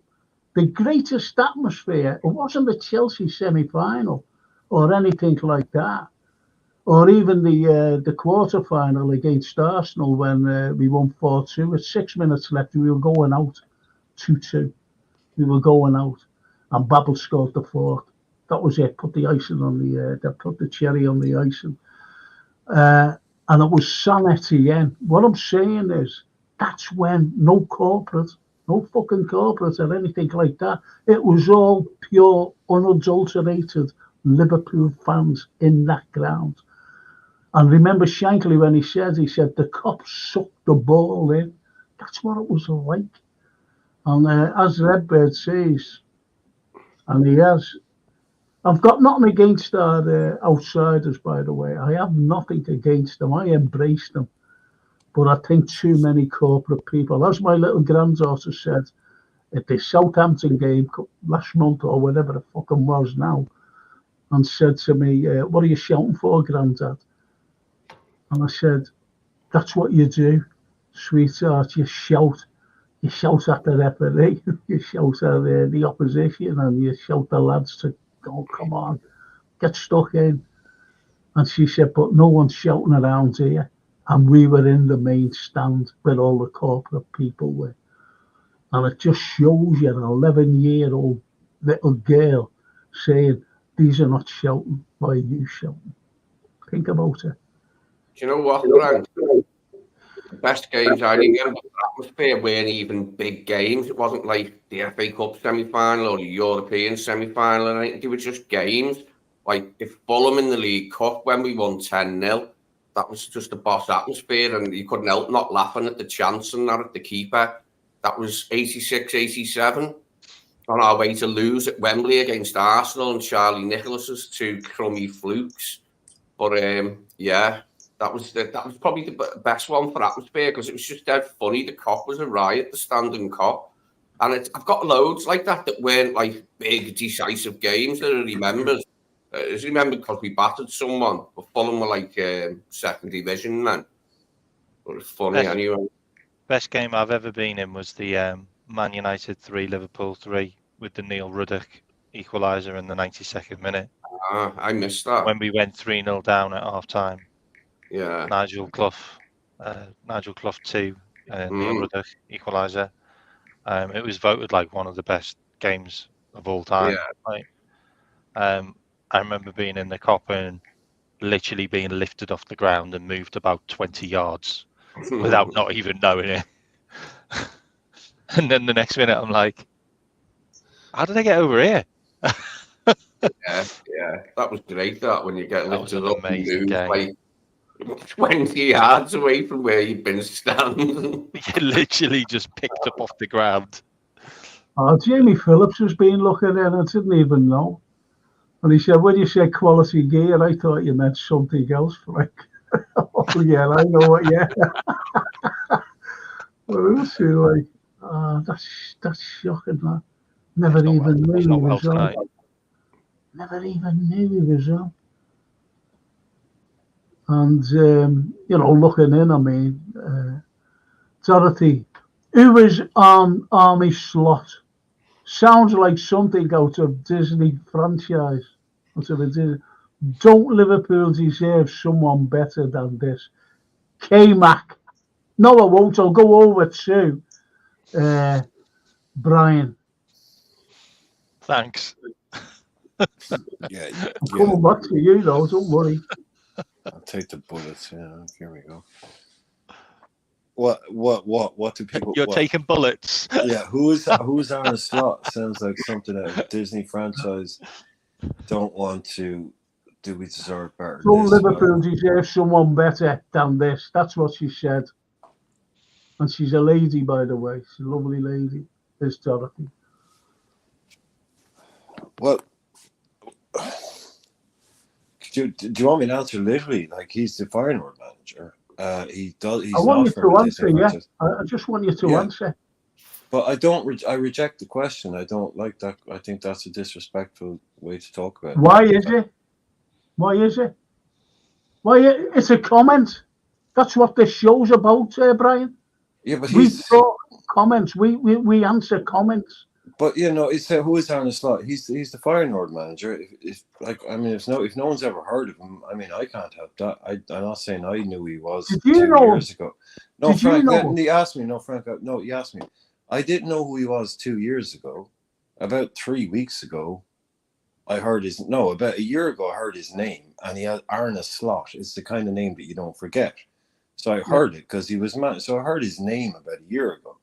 I'm not one of these people that sits and go, oh, we got to bring in Amarim because he plays like this. We got to bring in this guy because he plays like that. I don't watch Portuguese football. I don't watch Dutch football. I'm not going to come in anyone's channel and sit here and say, oh, he's the man for us. I don't know. I don't really know who this guy is to the depths of his, I've read, obviously, the last couple of days, people are talking about him, so I've heard stuff about him. So he's a Dutch manager. Is he one of the best in the world? Is he got a massive CV? No, but I'm not here to defend the guy, and I'm not, I just don't know. Okay, can you answer this, Brian? Okay, that's lovely. That you commented on it. That's fine. Answer the last part of it. Don't Liverpool deserve someone better than this? Just answer that.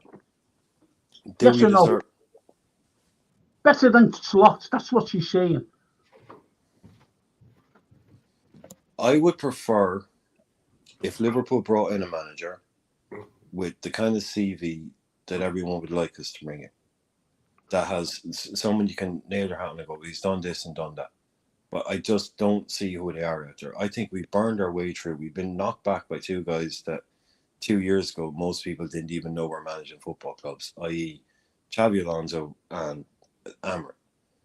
And I'm hearing stories about, Liverpool in for this Arne Slot guy, and if they don't get him, Barcelona want him, Bayern Munich want him. This is the market right now.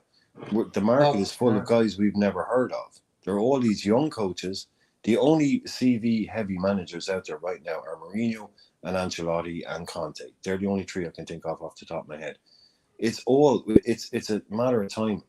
We've ended up in the situation now where all of the best coaches out there, or the most available coaches, or whatever they are all these guys that no one's ever heard of. I don't know who he is. I don't know what he does.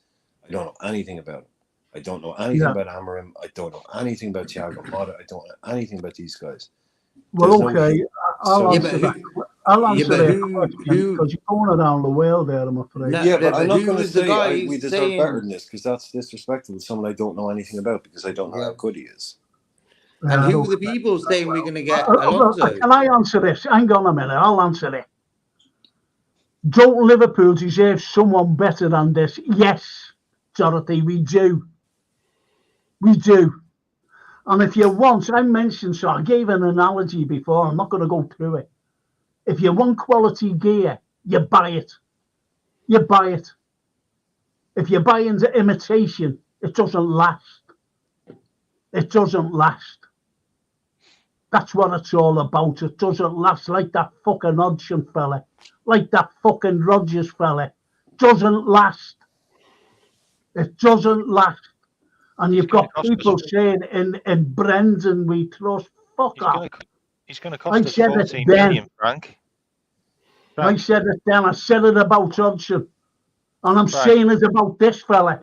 He's going to cost us 14 million. Who is? Arne Slot's going to cost us 14 million. So yeah, he's the gear because he's going to cost more money than any other manager. Like, Arne Slot. if anyone wants an education on Arne Slot, then I've done my research on the guy, and I'm telling you, how we play right now is exactly how we play under Arne Slot, and that's the reason why we are getting this guy, because they don't want too much disruption in the squad, in the team. They don't want to mess things up so much, and they don't want to have to buy loads of new players. You talk about FSG not wanting to spend money. I think you're absolutely bang on with this one, Frank. I really do.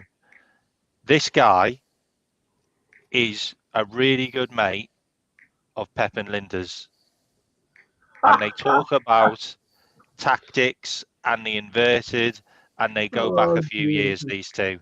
Fucking Seriously, Rangers. this guy is another Pep and Linda's, but he's just not Pep and Linda's, because I don't think Edwards wants to work with Pep and Linda's because he wants too much control. And this guy is going to be a yes man to Edwards and Hughes. Oh yeah, of course he is. 100%. 100%. Well, I reckon And that's that the he's reason going why to be we're the going manager. for him. Yeah. I reckon, K-Mac, I reckon that Edwards is going to be the manager, and he's just going to say to him, you go and coach them. I bring in the players I want. Yeah. And I'll negotiate. Yeah. The style's going to be exactly the same. Like, Of course it the is. only difference is the inverted right back doesn't go into midfield.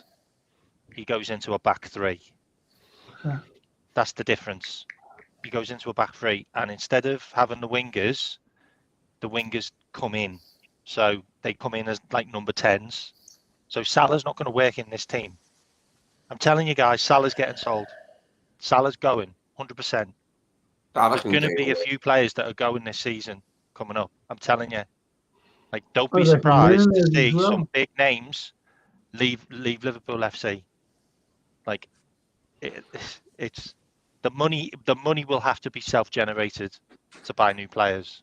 Like, clearly how it's going to work. And neither's Adrian. So we're going to have to sell someone who is worth something. There's Salah, there's Trent, there's Diaz. Not Trent. Salah and Diaz. Salah and Diaz.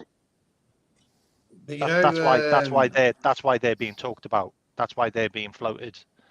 That's why, like, Diaz names all over Saudi Arabia and Spain. Like, and that's why Salah, like, the guy who was the director of football at Chelsea is coming for Salah.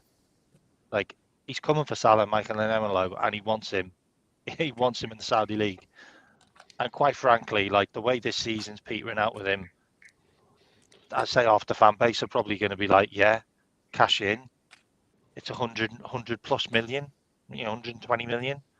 Like, he'll be able to buy 2 new players. And those 2 new players are probably going to be Mohamed Kudus and Elise. That's probably the 2 players that will probably replace with Salah money.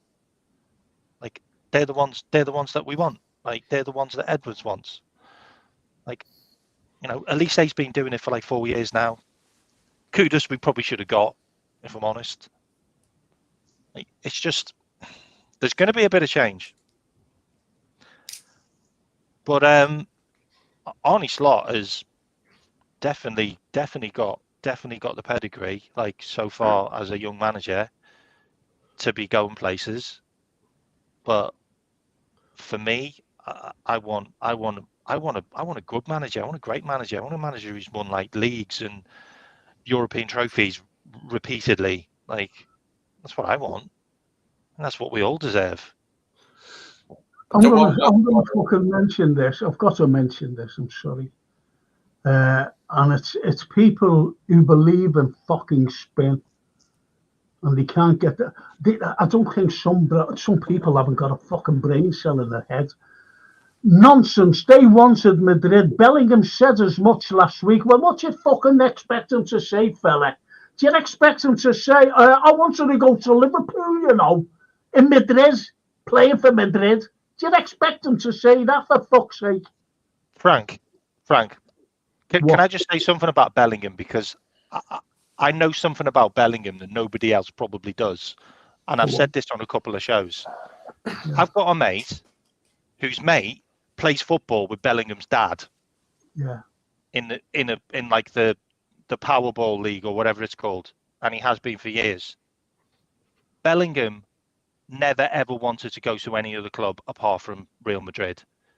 It was already planned that he was going to go from Dortmund to Madrid. And he was going to follow Zidane's, the way Zidane is, and that's why he wears the number 5. And that's the reason why he always wants to go to Madrid, is because of Zidane as a player and a manager. He wanted to emulate him at Madrid, and he fucking is. Yeah. He's probably going to win he's probably going to win the Ballon d'Or this year. And lads who are seeing up never coming to Liverpool. No, I'm never coming to Liverpool. Okay, well, I'll never disagree with you there. He always said he was going to Madrid. You, mate, because you've got a fucking mate. I've got mates as well. Well, he played with his dad. I don't give a fuck who he plays with. He played with Mark Bellingham, his dad. Okay, well, what was his dad doing up here? No, he was in Birmingham. He played No, Power League what was in he Birmingham. doing up here talking to Klopp? Why did Klopp come out? Are you calling Klopp a liar as well? He's mates with Trent. He's mates with Trent. He was probably with Trent. Like, I know he was. He was going around with Trent. He was having a meal with Trent. He was coming to Liverpool. He's friends with Trent.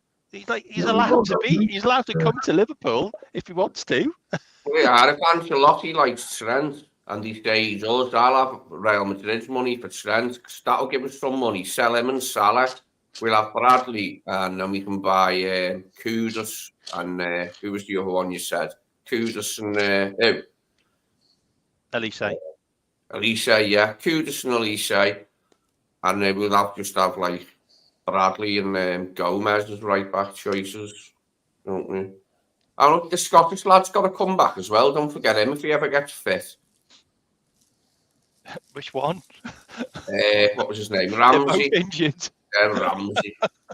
Lord Ramsey, the uninjured. They're all injured. Well, we need money, and we know FSG are tight. So this new manager, if it's Arne Slot or whoever, Billy Yesman, is going to come in, and they're going to tell him there isn't hardly any money because we're tight, and that's the way we do things. And he'll go, yes, I won't do any moaning. Just let me sign my name, and there you go. I won't do any moaning. Well, I'm feeling Rossies. Unfortunately, people, we need to realise our midfield needs more investment. And is FSG going to do that for Slot? Well, I'm really confused. I'm really confused why Tyler Morton was let out on loan. Like, that one baffles me. We need another DM. Needed another DM. We bought Endo and we had no other player. So we ended up playing McAllister there when we got Tyler Morton, who's in England under 21 defensive midfielder, having a really good season with Hull. Never really played badly for Liverpool, even when he came in. Played in Europe a couple of times. Never had a bad game. Looked a great player. No, send him out on loan. Like, why we keep Tyler Morton? Like he's just another player that you could play in games.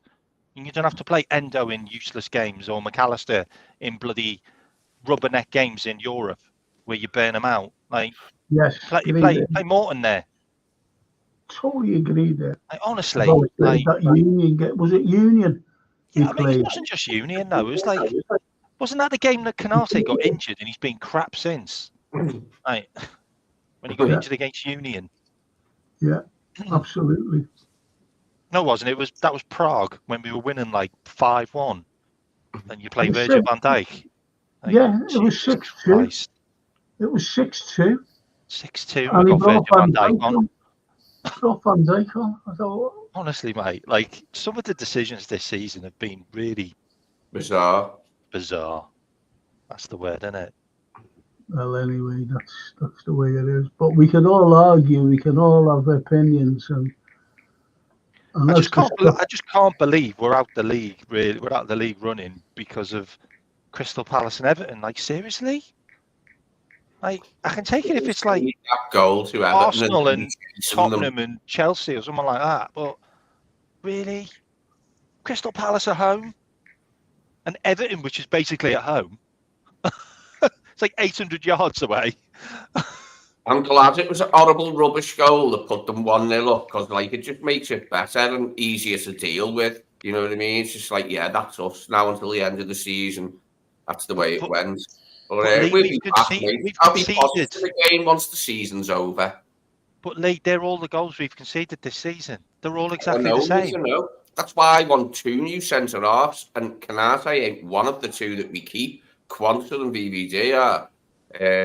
He can be off the Al debut. Matip can be off. And we'll have 2 new to go with Quansah and VVD, because I've had enough of Canate. And Matip's past it now. We want fit centre-halves who'll play when needed, not be out all the time.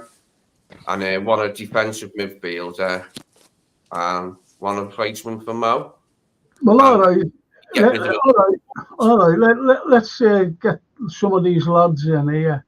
And I'll start with you, Brian, and then K-Mac. No, I won't. I'll end with K-Mac because I love his controversial. I love it.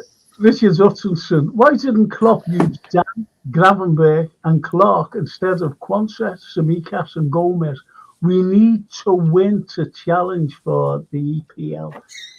Brian, would you go along with that? Why didn't he use Dan Clark instead of Quansah, Simca? Christ, I know, ask the manager, dude. Like, you know, did any of those boys do anything different? I mean, you're just switching names for names there. Gravenberch, everyone wanted Dan to get a shout. I would look from what we saw from. I would have done. But I mean, no. I know there was a lot of things. To me, he's like, that guy's a kid. Just relax, give him time. But after what we saw from Núñez tonight, if you allowed me to go back in time, I would have stuck Dan's in. He couldn't have done much worse. I don't know. But look, these are. It's easy after the game to say we should have done this and that. But for me, I just watched the game where we were out-muscled, out-bullied.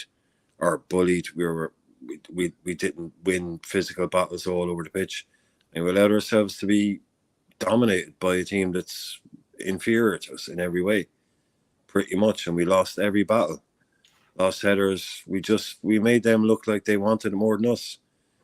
Yeah. And to me, that was unforgivable. Forget about the names on the team sheet, lads. I mean, Everton dominated us tonight. And that's just not. That is just unforgivable in apparently a fucking title race. Yeah. No, I didn't see it on the pitch tonight. The boys are talking about earlier on. There's no the fight. I was expecting James Tarkowski put in a challenge, their centre half, that led to that penalty that was disallowed on the halfway line. And Gary Neville in commentary went, "Look at that, bang!"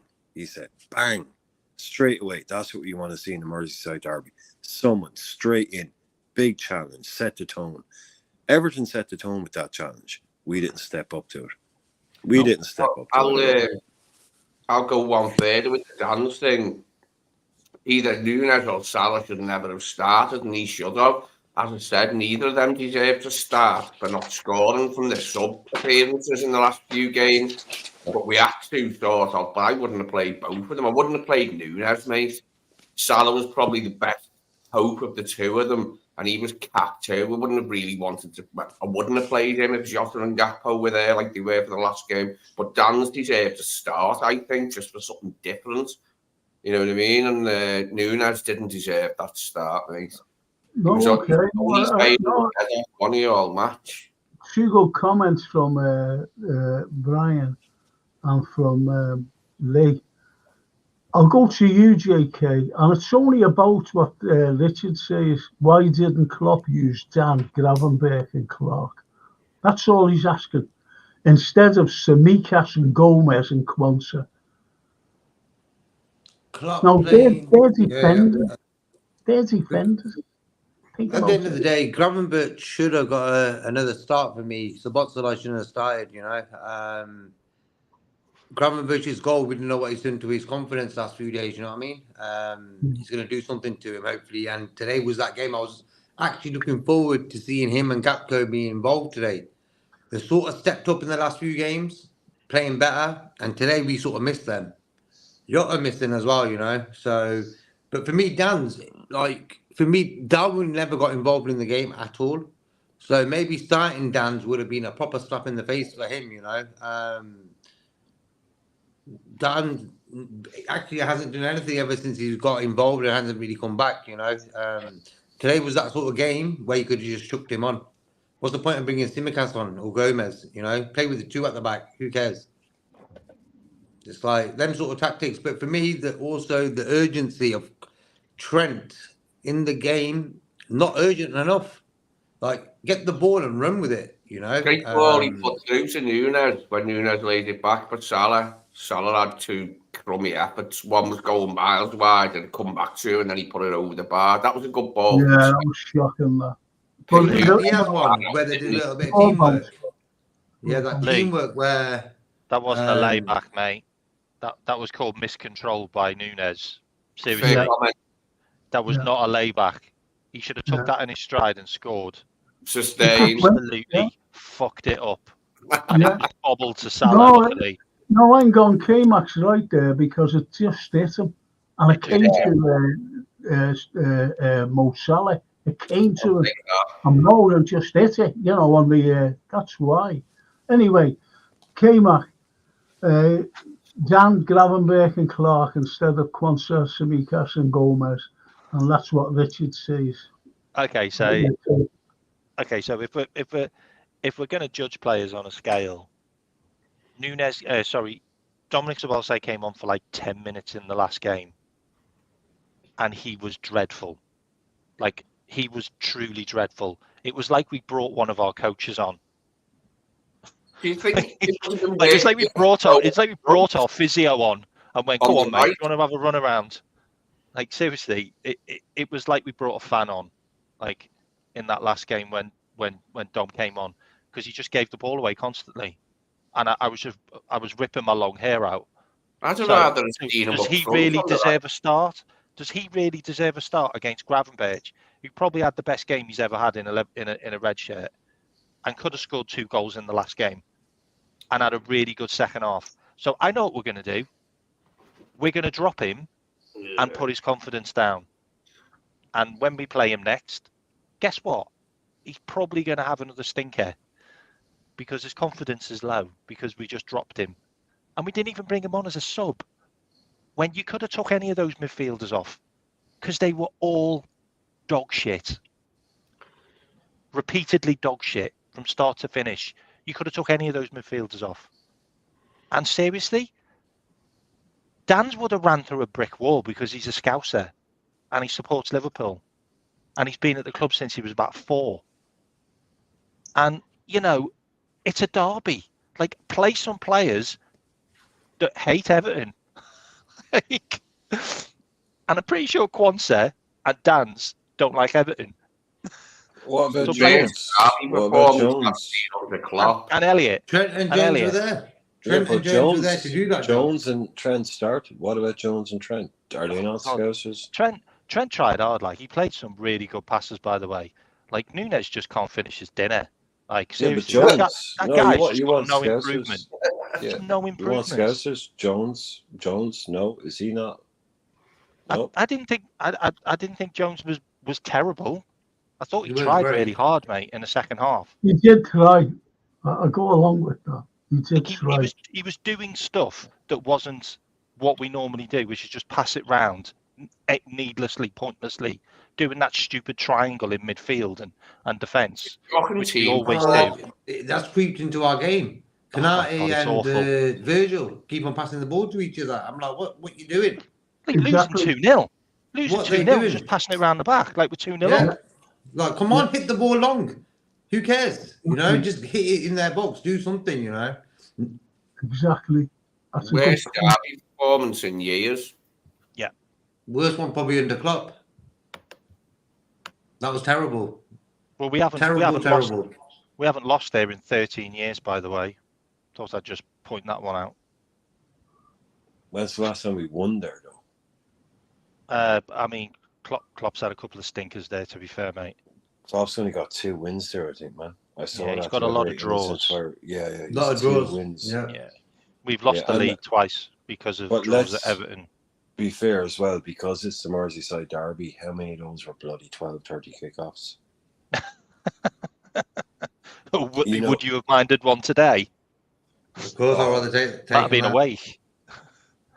Well, who's your man of the match, Kmart? For Oh my Liverpool, I'm God. not talking about For Everton. No, don't say that. No, who's Liverpool's man of the match? God, that's not easy. It's really not easy. I'll tell you mine, Diaz. Probably Diaz or Virgil. Yeah. Like, probably Yeah, Diaz or some Virgil. lads just before he came on, was saying Virgil was absolutely dreadful. He shouldn't be captain. And these are proper Liverpool supporters, by the way. And I think they were more frustrated with Virg. I thought we would have Virgil was conceded a lot more goals if Virg wouldn't have been there, to be fair. Who was yours, Brian? Who was your Liverpool man of the match? I'd go along with you, Frank, to be honest. But for the early doors there, Trent was that pass he played in. Was it for brilliant? He played the what a ball! There was two that were brilliant, and that long ball, that long ball through the middle. Yeah. If he kept that up for the whole game, and we hadn't. But yeah, it was kind of 2 moments. But yeah, for the kind of. Yeah, look, I'm with the lads. I couldn't pick anyone from us, but if I have to, I'd go with you and Diaz because he tried the best. He tried. He got the ball and he did run with it, and he did beat players. But you're right about Trent, and this is what some people forget about, because in the first half, Trent was just hitting them balls. They were absolutely amazing. And that's what people tend to forget about Trent. And he's just come back from injury, and he's only trying to find fitness as well, don't forget. Because they're 100-mile-an-hour games, them, as you know. And they're always getting stuck in, physical, going down like fucking sacks of potatoes. I will say though, I've got to go in a minute. Sorry, guys. No, that's cool. Everton, Dyche Ball just annoys the crap out of me, by the way. But he really, really does well with set pieces, and they played some unbelievable set pieces today against us, and they could have had 5 or 6. Like they missed point blank headers. All they've got to do is just head the ball on goal and it's in, on the back post 3 times. Like Calvert-Lewin could have easily scored if he'd have headed the ball down, and that was on the other header. But we just played into their hands. We gave them so many set pieces. That was their tactic. It was literally we just thought we'd just roll them over. Literally, we just turn up and beat these. There was no preparation whatsoever for that game, and it really infuriates me. And unfortunately, I think that's our season done because, yeah. Oh, it's done. No, it's done. It's gone. It's over now. Oh, yeah. Big up, go guys. Up the Reds. Take care, next year. Next couple of games, let's see what happens. Maybe putting in your last. There might be another miracle. Who knows? Oh yeah. See you later, thanks guys. a lot. Thank you. You was just quickly saying about what it is when you're playing with Trent. You got to have players ready if that pass don't work out. You said the second ball, same as the free kicks today. Every second ball they won. They knocked it into the box. They headed it further. Bang! They had a chance. Our players weren't alert enough. They lacked that desire to actually be ready to win that ball back. So whenever Trent has the ball, you got to be ready. If that pass don't work out, to win that ball back. They didn't do it. Half asleep. The whole team half asleep. Yeah. It's back to normal, and he says, we never bid for Casado. Why do people believe this FSG spin BS? Yes, I totally agree with you there. You know when it's real, because when that news came out, straight away I knew that's not right. Something's not right about that. Oh, yeah, it was a load of Yeah, bollocks. you just know, you know. You know that. Yeah, look, Douglas James, he says FSG can sell our players to Saudi Arabia to raise money to spend on Liverpool. Then we are good enough to sell to Saudi. Force FSG out of our club. FSG out forever. You'll never walk alone. Thing is, you see, no matter, like next season, when this fella signs on the dotted line, we're going to struggle. If the greatest manager in the history of British football, Bob Paisley, struggled in his first season, this fella, coming from a Dutch league, he'll struggle. Don't forget, you know, that he was actually sacked, wasn't he, from that Alkmaar, is it? They sacked him. Fucking crappy game, so he sacked him. And he's been in the job for 5 years. And he's coming in to do. He's not coming in to manage Liverpool. He's coming in to coach. That's all he's coming in for. And I keep saying that people don't get it. The manager is going to be Edwards. And you ask why? Because he said to the people, you can't I'm bringing in a backroom staff. And that's why he's got Richard Hughes and these other all areas covered. All areas covered. You know, everything goes through him on the end. You know, I want this guy. The guy's doing his homework. Then Edwards probably makes the final decision. He's got a title to do another job, but come on, it's like his decision. You know, and this manager situation, whose decision is it to go for this guy? You know, it's his decision. There you go. Okay, I'm sorry. Here's what it is with me. As long as this Edwards, retaining Edwards, does a good job in hiring the manager, I'll be okay until the season starts. If he hires this bloody Arne Slot fella from nowhere, I won't be happy because we've never heard of him, and I don't even give a shit who he is or how good he is. I'm just not having him anyway because I've never heard of him, and that's it. Don't want him. Well, he's signing. That's the he's going to sign for Liverpool. He's going to sign for Liverpool unless there's a big change of minds where they hammer him. But he's signing for Liverpool, and we even struggle under Amarim, to be honest, because he brings in a system. This fella, you know, people are saying, he's got the same system as Liverpool. If you've got the same fucking system as Liverpool, we'll be getting fucking beat by Everton every fucking week. We want a new system. We want a new regime and a new system. Who's the guy who's the manager of Portugal? He was a Belgian manager and Everton manager, wasn't he? What's his name? Martinez. Yeah, that's the climate we're in right now. You've got guys like Martinez getting jobs like Portugal, Belgium, top 2 countries in Europe. That's where we're at now with the managers' world. It's out of control.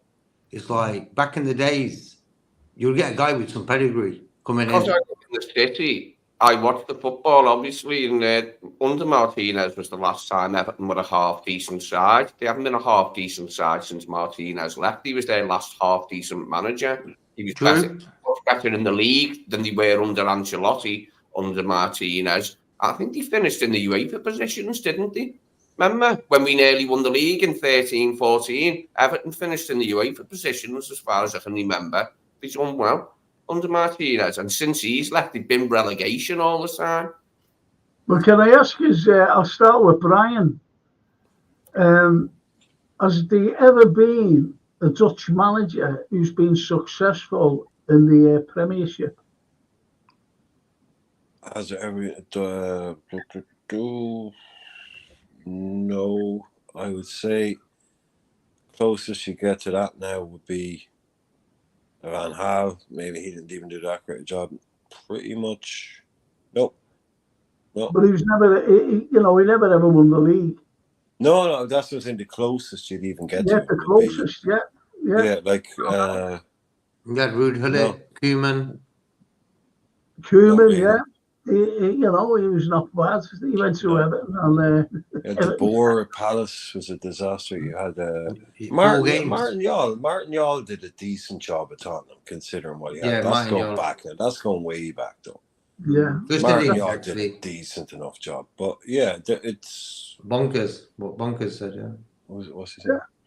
Just Hiddink won a league with Chelsea. Came in, took over.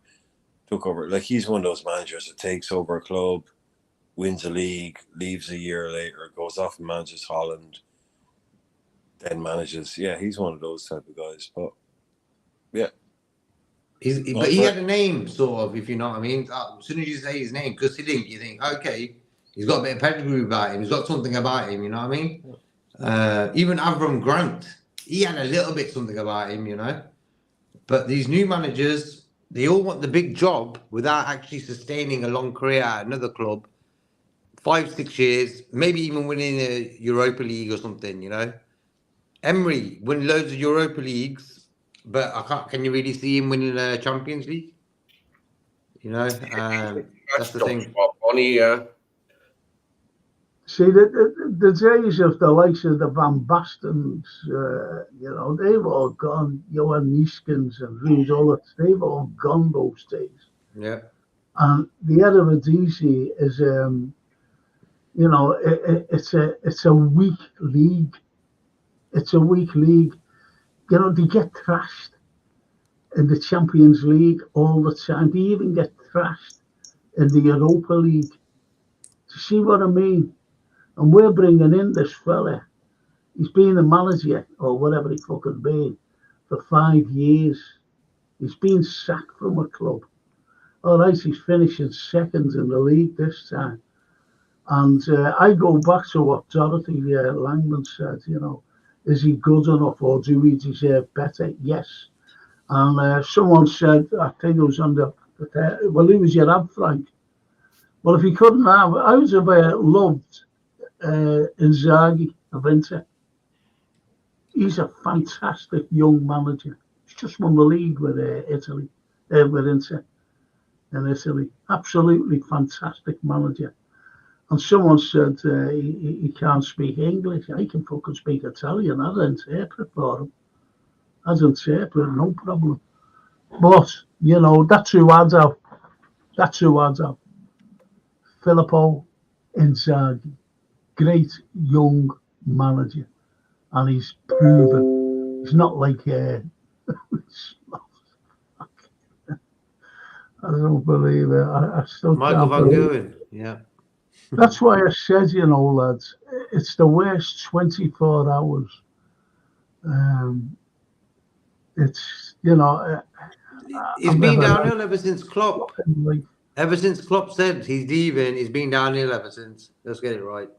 Before that, everything was sort of sound, we're getting by in that. But ever since there, it's just been, news after news after news, distractions.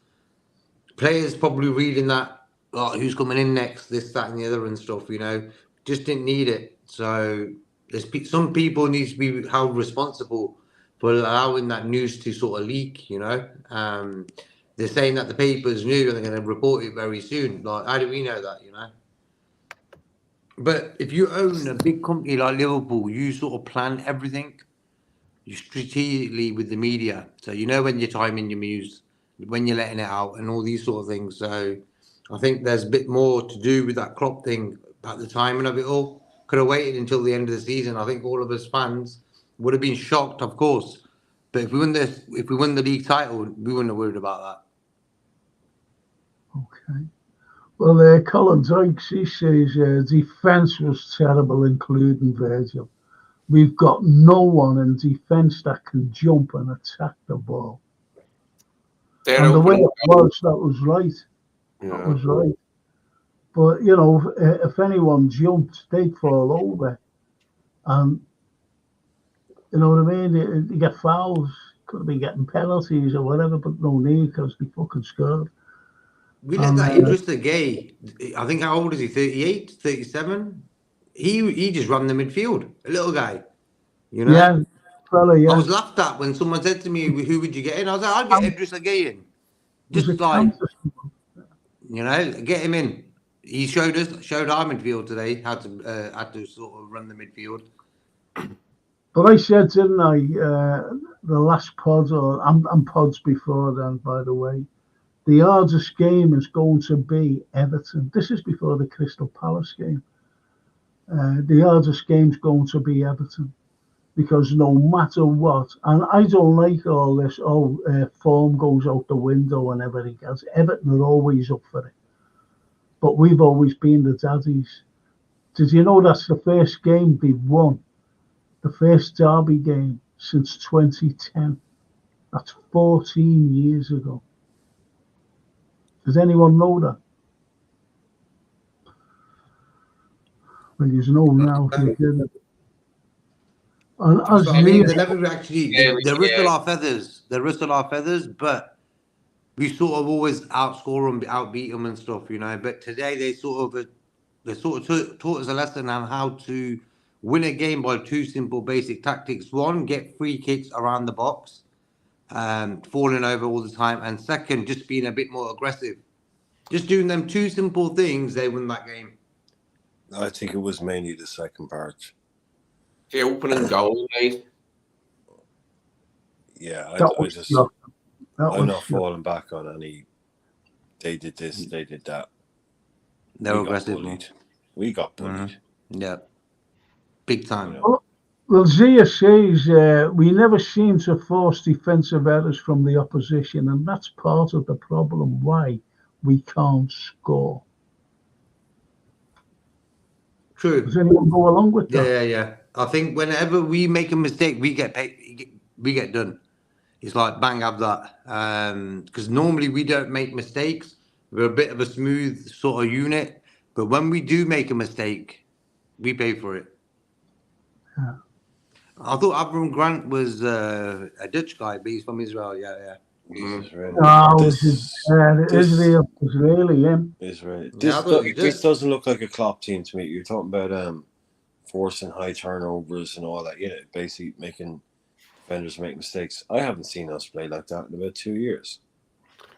I haven't seen us do that. You know, heavy metal, gegenpress, yada yada, Klopp football. I haven't seen that in a long time.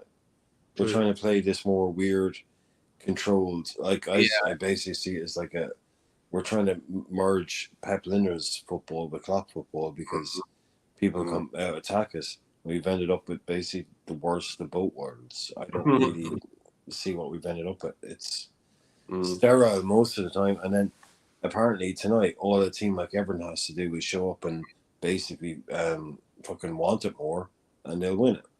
It seems to be all you need right now. Show a little bit of aggression early on. There you go. Exactly. Crumble in front of you. Yeah. Well, I'm being corrected here by Bonkers. He said it's Simeone and Inzaghi, not Filippo. Well, Filippo scored 2 against us, didn't he, in the Champions League final? Sure did. That's why he's on my mind. But you're right. But nevertheless, it's whether his name is Filippo or Simeone, it's Inzaghi. I'd love him in. Born offside, as they say. He's going. There's a little bit of hypocrisy there. You can't be saying things like that. He just said one of them was offside. I love it. Yeah, okay. Stay with you, Brian. Liverpool getting found out and getting exposed by Everton, Crystal Palace, Atalanta first leg, and Man United's FA Cup. What would you say about that? What Richard Hudson says. Couldn't agree more. It's been like Lee was saying earlier on when we were putting together a kind of a like what team do you think is going to play? And people were talking about Nunes. I was saying, okay, well Darwin didn't start last 2 games, and he came on the last 2 games and did absolutely nothing. What has he shown me to say that he should be starting against Everton? Because I said you can go back 1 game, go back another game, you can go all the way back to Man United. some of the worst performances under Klopp have come in this little meltdown moment where it just took whatever domino effect where it went, and now we have no, like, we're done. He's leaving. Everyone knows he's leaving, and as soon as the shit hit the fan, basically what I think is we have a mixture of players who've been here too long underneath them, who don't really listen anymore, and a bunch of these newer guys who haven't been here long enough underneath them. It looked like to know what it's like to be in a Klopp team. So as soon as he goes, like, it's like we crumbled, literally. Yeah, Man United crumbled, Palace crumbled, Everton crumbled, Atlanta crumbled. We've been humbled and beaten by some of the lowest placed teams that we're going to play this season. Yeah. If that list was Man City, Real Madrid, Arsenal, and Chelsea, then you go, okay. But look at that list: Everton, Palace, Atalanta twice, even though we won the second one, and Man United twice in the league and the FA Cup. But like, it's pathetic. It's been pathetic for six games now. I said it about a week ago. I said we haven't played well since the Carabao Cup final. After that, the balls fell off our team. For some reason, it was like their balls were removed surgically, like, extricated from their body. So they had no balls left for not going on the pitch with, like, and we were able to come back and finish the season, like, with balls. We've got to finish the season without balls, because that's where we've been since the Carabao Cup final, without balls between the players' legs. The desire's gone. They've still got it, but, like, everything's to pot, mate. Everything's gone to pot. Everything's gone. See, look, people are saying, the crack started to show against the Man United game when we got beat. Yeah, I go along with that. I really do go along with that. But I'm not saying I seen it long before then. Everybody, you, me, these people on here, and some of the people that are saying about, get rid of Klopp and all this nonsense, they were saying, look at us, we're top of the league. We could win the league. We can win it. Right? This is what they were saying just a couple of weeks ago. Now they're saying we've overachieved. So what's the fucking take on that? I don't like these comments coming out. We've overachieved. That's undermining what the lads have this season. The lads That's like, for me, if you support Liverpool, you go into every league saying we're going to win it. I'm not into that top four business. I'm not into that. I don't want to hear that from any Liverpool fan. Come on. No. We're not Arsenal, Tottenham, It's like we sort of lower our expectations, and in that way we sort of expect less from the owners. If our expectations are high, the expectations from our owners are going to be higher. So low expectation and less disappointment in a weird way, but it's a cheaper option, Real Madrid have got high expectations, hence why Mbappe is going there at the end of the season, and that's how they run their show. Well, would you agree with this, boys? I'll stay with you, K-Mac, then you, Lee, then Brian. If Nunes had put a shift in, it would make it easier to accept. But he offered nothing up front, no work, no fight, just half attempted.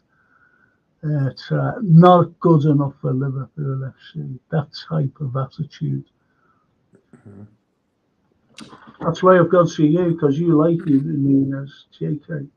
Darwin was probably my favourite Liverpool player this season, After that Newcastle game, I was like, I just like this guy's character. He had a little cheeky smile on his face. That cheeky smile has been gone ever since he got injured. You know what I mean?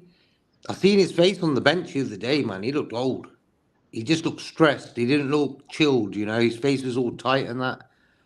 but that cheeky smile aura about him has affected it. He's gone, and now it's a bit of a okay. I'll stay on the pitch, but I won't really get involved. Where before he made it, his aim of the game was to get involved, do something to upset their defenders, for example. He didn't even do that then today. Today, you know, very disappointed in his. I'm not sure about his attitude. Like we don't know exactly what goes on with the players, like in private lives and stuff like that. But I just feel he hasn't been right since he's been injured. So is that injury still there in his head?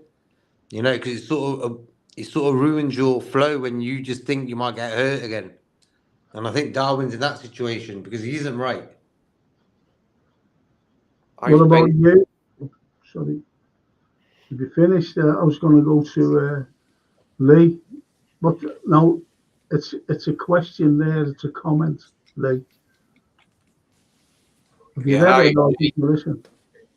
Yeah. I agree.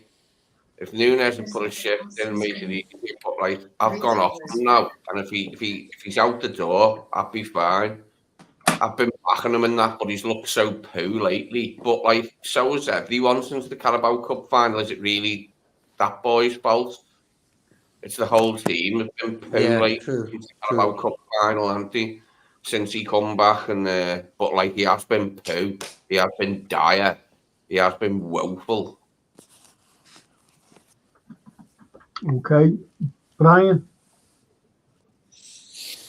Yeah, look, it's what the boys are saying, and it seems kind of harsh to say that I've been saying this all along or whatever. I gave the guy a chance from day one, like everyone else does. But I'm not seeing anything different from the same player that joined. So making the same bad decisions, same kind of mistakes. It's 2 years basically now. And we still have a player who can just go completely missing for, I think he has 1 goal now in nearly 10 games. And that was the one where he charged down the Sheffield United goalkeeper. I mean, I've heard more. I've never known a player more divisive. That's why I ran the hell away from this guy, because the conversations about this guy became so quickly, why do you hate Darwin Núñez? Or, you know, it was just insane. It was just, the guy had never done anything, and people were treating him like he was a god. And anyone who didn't rate him was like, oh, you hate him. It's bizarre, Frank. I've never known anything like this guy in my life. Came in and all of a sudden he's just the world's biggest noise. And for me, I've been watching a few games over the last couple of days. From 2002 to 2009. FA Cup games, Man United games. Owen, Fowler, Torres, Littmanen. Players like this. Quality. Yeah. You know when you see it. Someone said earlier on, we lower our standards. We do. And when a player goes and you replace him with someone who is actually capable of doing the business, people will sit back and go, oh, okay. Right, yeah. This guy is just not good enough. 2 years of the same nonsense. Look at him tonight in the penalty box. Look at him. Do you think Rush hits that at Pickford? Do you think even an Inzaghi, do you think an Aguero? He has an entire acreage of goal to just put it across Pickford into the bottom corner. Nah, he has to go full power, wham, and hit it straight to the keeper. Just pick your spot and be a striker. It's the same shit. After 2 years, Frank. I know. Come on, man. Come on. This guy isn't. This is as good. No, I think that's a great comment, to be honest. Where's Lee gone? Oh, he's answered, hasn't he? He's answered. And as the bunkers says, you all know it's tough ask. You know it's a tough ask coming in after Klopp. We don't know Slot won't be good or not. It is what it is now. We have got to get behind him if it is Slot or anyone. I'll say what I said today, to be honest, to someone. I get behind the team. I'm always behind the team. That's who I support. I don't fucking support the owners and I won't support this fella because he's a Edwards buy. He's a Edwards fucking man. He's a yes man. So I won't get behind Edwards either, but I'll get behind the team. That's what I do. It's a Liverpool team. I've been behind the team for many, many years. I've been to many cup finals. I've been to millions of games. I've sat and stood in every part of the ground. Every part of the ground. Cheering my lads on. In wet weather, snow, every weather you can think of. I've stood there, gone home soaking wet, queued up for tickets, feet freezing, and walked home as a kid, freezing feet. I've always supported the lads. I've always supported them. And when someone says go and fucking support another their team, they haven't a clue what I've been through with Liverpool. And these same pricks have never been to fucking Anfield. They're just sitting in armchairs looking at the screen saying, oh yeah, aren't Liverpool great? I'm a Liverpool supporter. And Richard says, like Roy Keane said about Robbie Keane when he was at the Republic of Ireland, when he was he isn't given bare, and he should play on the bench because who said it? I think this is good. It's about the other fella. Gakpo, his wife gave birth tonight. I'm assuming that's what he's referring to. You know? Gakpo missed the game because his wife was expected. For fuck's sake, is he the fucking midwife? Yeah, I think she gave birth. I think she went into labour. Apparently, that's what I heard anyway. She went into labour, so. Yeah, I remember that happened to Xabi Alonso, you know. Yes, true. Yeah. And Rafa said, no. Born on Liverpool, Frank. Born on Merseyside. Yeah. A lot of my hope for the derby was deflated when I found out Jota was out. Yeah, that news yesterday just rocked the boat. We thought this guy's back. Okay, we got one guy sorted. He's gonna score or do something. Boom, he's injured again. And that's one thing I'm gonna be happy with. The whole medical team and everyone just disappears. We can't. A club like us, we can't handle getting injured. Like how many injuries we've had this season? Can't do it. No. We haven't had all the forwards fit all season. We've only been able to pick 3 forwards, and the other 2 have been injured at the same time. Yep. We haven't been able to pick from our forwards at any point this season, from all of them. Well, Ian McHale says, I'll read it out, and then I'll come in with a little comment, okay? Because we know what's happening at Liverpool, right, with play. I'm sick of the slow build-up play. It's driving me insane. We offer no intensity or speed now, which is weird, as Jürgen football is all about passion, fight, energy, etc. Gutted by how it's all panned out. Now, my comments here, we know what's going on at Anfield. Does anybody think, I'll start with you, Brian, with Jürgen leaving, do you think it's affected the players as well? Oh, yeah, 100%. I think when Harvey came out and said every game is a cup final now until he leaves, I was like, dude, that's the worst thing you can say. Because cup finals are one-off games. You don't need 100 cup finals. You just need to chill. You need to you need cup final energy for a cup final. If you cup finals are what they say when you've got 2 games left to save your season. We're going to win every game for the manager. No, you can't keep that up, man. You cannot keep up that kind of intensity. So the fact that he comes in and goes, boys, it's been good. It's been fun. But in 6 weeks, 7 weeks, I'm out. So what can we do? The intensity is going to drop off, right? When you know the boss is leaving, when there's nothing left to play for, he's not in charge of your future anymore. You're not sitting there going, well, I better play well tomorrow because this guy's going to be here for 3 years in charge of everything. No, those little human nature things creep in. And as soon as we lost this one, out of the cup. Lost that one, out of the Europa League. Lost this one, out of the league. The pattern is obvious. The pattern is obvious to me. It's just that the guys that are here too long, and the new guys haven't here been long enough to have that Klopp spirit. And we've dropped right in the middle of it. And it just took one defeat and everything. Like we spoke about it. It was like a balloon that was popped.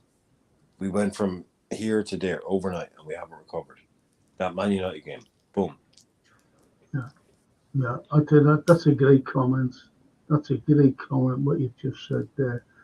I'll go to you, Lee, and what it is there. Fight for the Liver Birds on our chest. That's what it's all about. We fight for Liverpool, the team that's Shankly bred, says Ian McHale.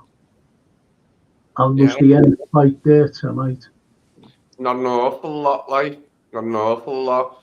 I haven't seen many worse performances in derbies for a long time, and I've seen a few bad derby performances from us, but that was fairly lifeless, wasn't it? Like, there was cadaverous would be a good word. It's like 11 corpses on the pitch, wasn't it, going?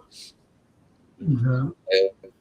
But yeah, it weren't much, was it? Like, but next season we'll be back, mate, with this. As long as it's not Arne Slot or Arne Slot, he'll probably play slow football if he is a sloth, won't he? Because they're all about like moving slowly, aren't they, sloths? Hope he isn't a slothful guy. And I don't want him anyway because I don't know who he is. So don't come here. Get Amarin still, please. Or Xabi. Make Xabi's thing a lion that he comes. Or like, who else can we have? If you're a big business, I'll go to JK on this. If you're a big business and you want the best, candidates, and you're doing interviews, what should he ask you to bring along? Experience. No, right, okay. No, I mean, like, if you're a business and, you go along and they always ask you to bring something along. Oh, the accounts, yeah. It's your CV. It's your curriculum vitae. It's your CV. Of the bit, yeah, because of business. And, to see what you've done, to see how successful you are. Mm-hmm. What's his fucking CV, JK? Mm-hmm. He just started his CV, but for me, it's too early to put Liverpool on that CV, Exactly. But as I've been saying for years now, that every football department on the pitch, off the pitch, centre back, centre forwards, DMs, we can't even name 3 top DMs we can buy. Football's big time now. There's players everywhere, but there's 3 DMs. Who could we buy now? Who could make us better, for example? Same goes with managers. Who is there that we can get? Same as last time, Ugarte for new DM. Yeah, from PSG, but he should have came before he went there, if he was serious about getting DMs. And get Andre as well. Andre Trindade. Andre should have been wrapped up in January. We wouldn't have been in this position. We wouldn't have lost to Everton and against Palace if we had either Endo top fit or him top fit for them games. We don't know how great he is, but he's going to be better than what we had today. McAllister, Jones and Szoboszlai. No backbone, And the centre-backs were playing the ball too much. It's what Ian was saying. When a team is playing well, the centre-backs don't really touch the ball that often. The centre-backs don't touch the ball often. The Palace game and this game, our centre-backs had the ball more than McAllister and, say, Nunes. Actually, Nunes and Salah. That's how bad we were. How many clean sheets have we kept since the Carabao Cup final? One, I think. None. I would have guessed 2 maximum. Atlanta away. Oh, aye. Yeah. Fulham we let a goal in. Palace we let a goal in. Today we let goals in. Sick of our centre back. Well, for me, Kanate he shouldn't have even started that game. I think a lot of players are slowly realising about Kanate and Darwin. Throwing the ball Say again. They're picking it up and throwing the ball in the net, our centre-halves at the moment. Well, Canati set that guy up. He assisted them. It was Oh, yeah. what happened. McAllister was ready to boot that ball, Yeah. and Canati sort of got his leg across. I was thinking, what's going on here? It was so weird. I was expecting McAllister to boot that ball away, you know. All of a Yeah. sudden, the ball's just sprung from Canati's leg, gone to that guy, and boom, goal. That was some madness right there. And he was buzzing his head off, and I was going, that was rubbish, that goal. I said, you didn't create anything there, we give you that. And I was right, but I was also harsh saying it because he was made up, and it's good for them. Well, the second goal as well, Trent was marking thin air. No, Trent just looked at him. He saw what was about to happen. He put an arm out and just tried to, That's it. Trent, Two every mistakes, time on two the back goals. post. Mm-hmm. No, that ball was swung in, went over everybody. Calvert-Lewin just ambled apparently into a tiny bit of space, even though he's their striker, that was allowed to just hang out on the left of the box, walk in and just nodded in. And the only challenge he got was Trent kind of looking at him and going, and putting his arm out. Yeah. And he just nodded it in. He won't get an easier goal. You ain't get easier goals. That guy don't even score no more. You know what I mean, Brian? Like, when has Calvert-Lewin really been scoring goals? He hasn't for years. He went through a phase where he started playing for England, but all in all, he's a donkey, you know? He's not Making people look like Ronaldo, man. That's what we do now. That's what we do. Look like Ronaldo. Mateta from Crystal Palace. We made him look like R9. Simple as. I said Scamacca from Atlanta. Oh my! Made him look like the Paolo Rossi. player West Made him Ham look like thought they Paolo were Rossi. buying. Mm-hmm. Made him look like the player West Ham thought they were buying when they spent 35 million on him.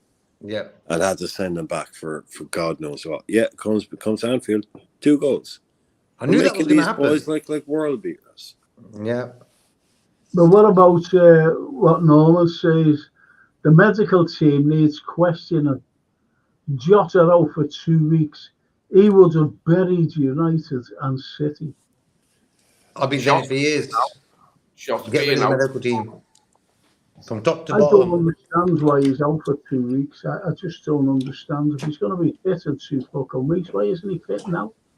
I think that Paulinho challenge for the free kick Trent scored. I think that done a bit of damage to him.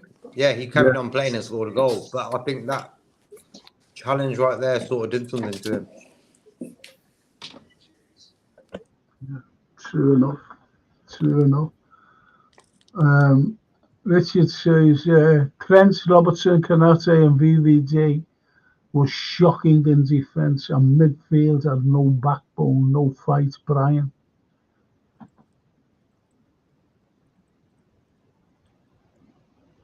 Is our Brian gone?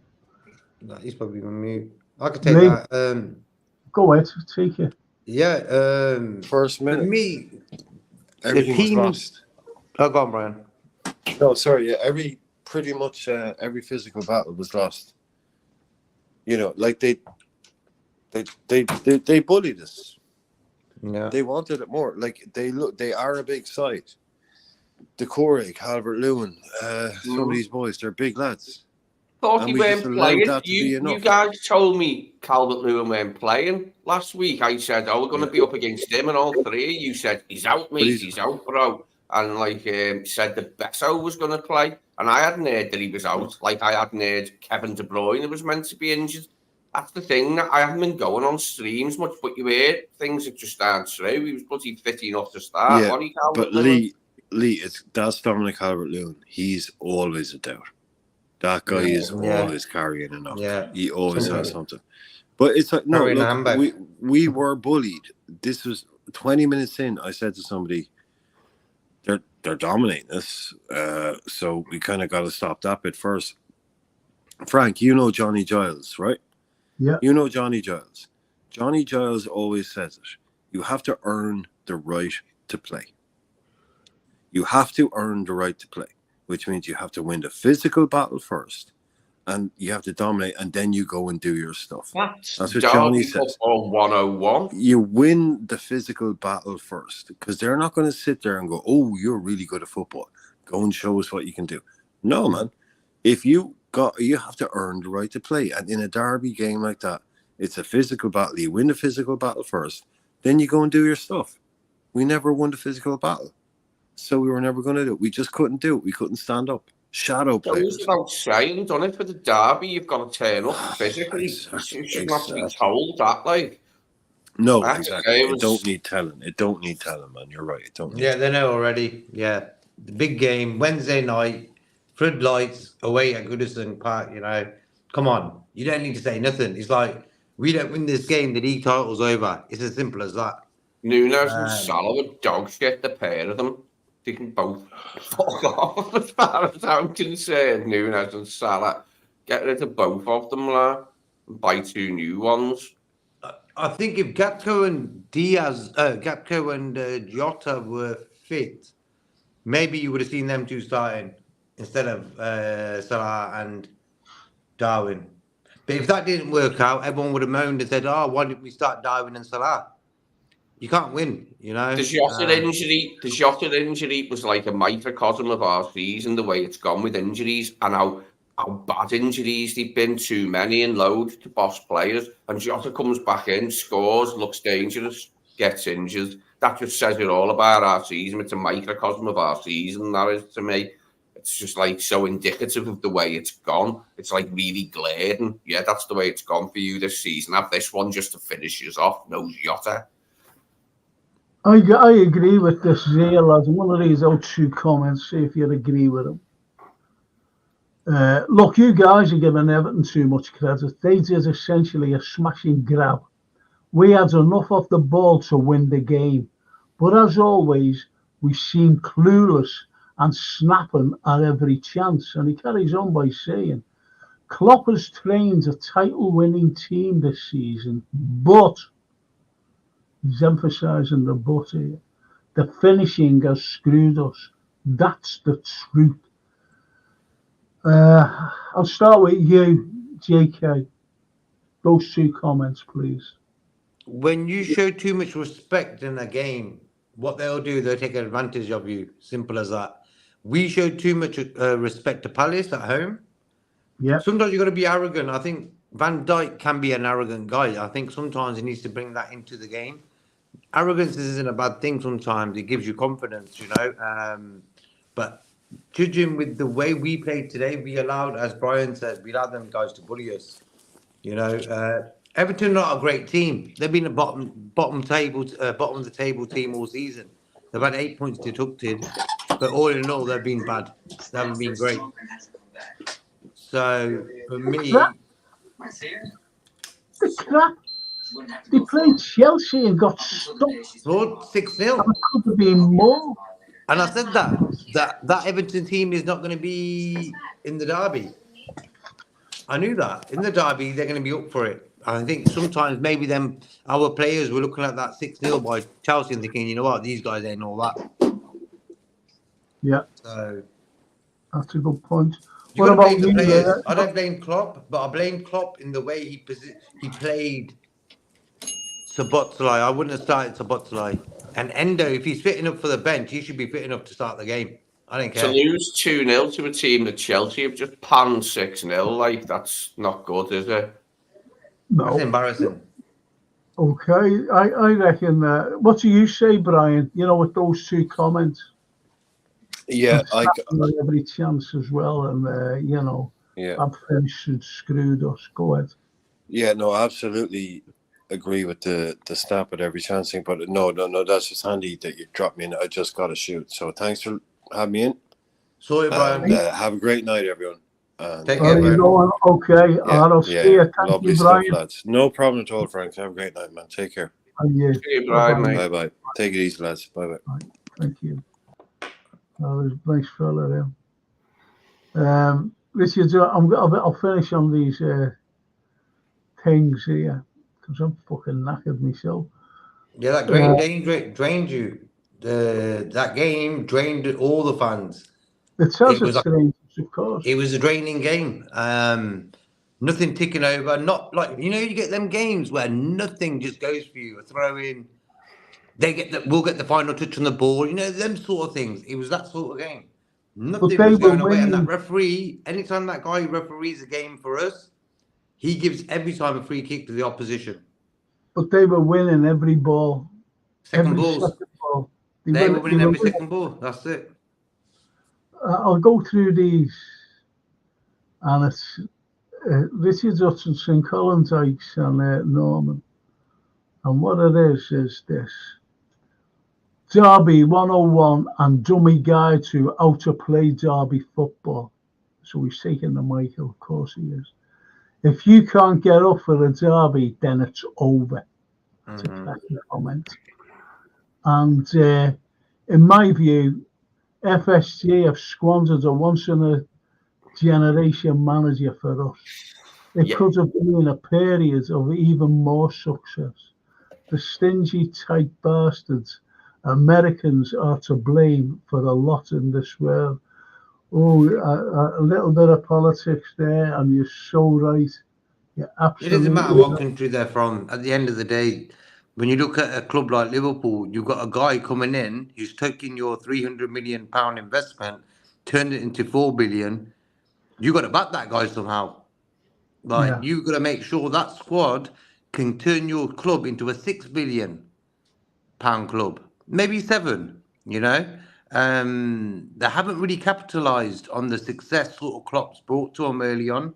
If they're really venture capitalists and very clever in their business mind, they should have thought like this. We need to make sure we win more Premier Leagues and league titles, Champions League titles. What players do Klopp need? Because they've been to a lot of finals, these players. What players were missing? Have a word with the boss. Say, I need this guy. Make sure he gets them guys. We ended up with Endo. No disrespect to Endo. The guy's done well for what he's been. But you cannot rely on a guy like that to win a Premier League title. Sorry to say that, but that's the truth. You know, he's going to get Let injured. me say about FSG. It's got, it doesn't matter where they come from, whether they were American or from out of Mongolia. It's got nothing to do with them being American, my dislike of them, and just to do with their miserly record on transfers, mate. They could come from anywhere or out of space and they'd still do me head in. You know what I mean? It's just one of them, innit? Like, they happen to be American, and there's lots of nice Americans, like, you know what I mean? And it's got nothing to do with any American, really, has it? Apart from them just being stingy. To me, Dan like... Aykroyd's a nice fella. Dan Aykroyd and Brad Pitt's not too bad. You know, you know what I mean? But, there you go. It's nothing to do. They are American owners. They're fucking big businessmen. They don't go into business for nothing. If they can't make money, they would have fucked us off a long time ago.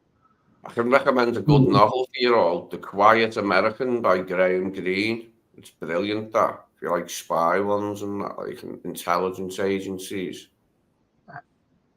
Well, I always remember in the James Bond film with Pierce Brosnan, and the head of the CIA, what that Baines is today, but you don't know.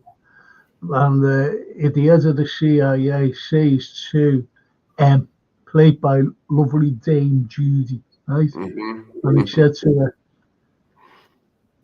if you don't put your house in order, we'll do it for you. That's what they're like. That's what they're like. And that's true to our intel as well, and our government. You do as we say. That's why Boris Johnson went over to Kiev to say, do not sign that document. And that document was to stop the war a few weeks after it began. Dark forces have always been at work in the heart of British politics, Frank, haven't they? And to the contrary of what you read and what you listen to on the fucking British press, those Ukrainians, lads, there's 600 fucking, there's 600,000 lads dead. There's over 400,000 going on to 500,000 who are wounded, have lost limbs, they can't do anything now, no more. So that's over 1 million people that fucking Boris Johnson signed away. That's the way I look at it. That's the way I look at it. And it's all because of hegemony and the American hegemony. That's what it's all about. It's shocking. And if you don't believe me, try and get this fella up. Him, in my left-hand corner, and see what he had to say about them. And that's why he's in fucking rotten in jail, because of the Americans and the stupid British. You mentioned Vietnam the other day, and the quiet Americans said there long before the Vietnam War started. Well, not that long. It's in the 50s, and the Vietnam War did start early 60s. Like, it's a great novel. Graham Greene's a great writer. It started with the French. It started in the 50s with the French. That's right. Yeah, that's right. That's where the novel was set. And they go in. The Americans, we'll stop communism. Yep. You couldn't fucking beat them. They had no army, no navy, no air force, no nothing. And went in the fucking jungle with flip-flops on. Well, he's America they can't defeat anyone. They've never won a fucking war without someone behind their backs. Look at Afghanistan. Look the way they left that. Look the way they left Iraq. The British intelligence man's telling them, You like, want to fucking start a war in with Vietnam. Hang on there. Has Iran done anything to you? Has Iran done anything to you, Lee? No, Yes or no? I like Iran. Iran's an interesting country. Oh, okay, never mind that. I'm just asking the question. Has Russia done anything to you? Nope. Yes or no? No. Has China? No. Why do they want to start wars with them? Money. Why is this government saying we're going to go to war? We're going to go in Ukraine. You get fucking bombed to fuck. Everyone wants to start a war with Russia. It's not about Ukraine. It's not about them. They want to try and bring Putin down. They want to go in for their resources. And no one can see that because they follow fucking BBC News and ITV and Channel 4 and read the fucking Daily Mirror. Fucking assholes. And the minerals FC, Frank, mate. All right, yes, of course they're over. They were over when we played Crystal Palace, mate.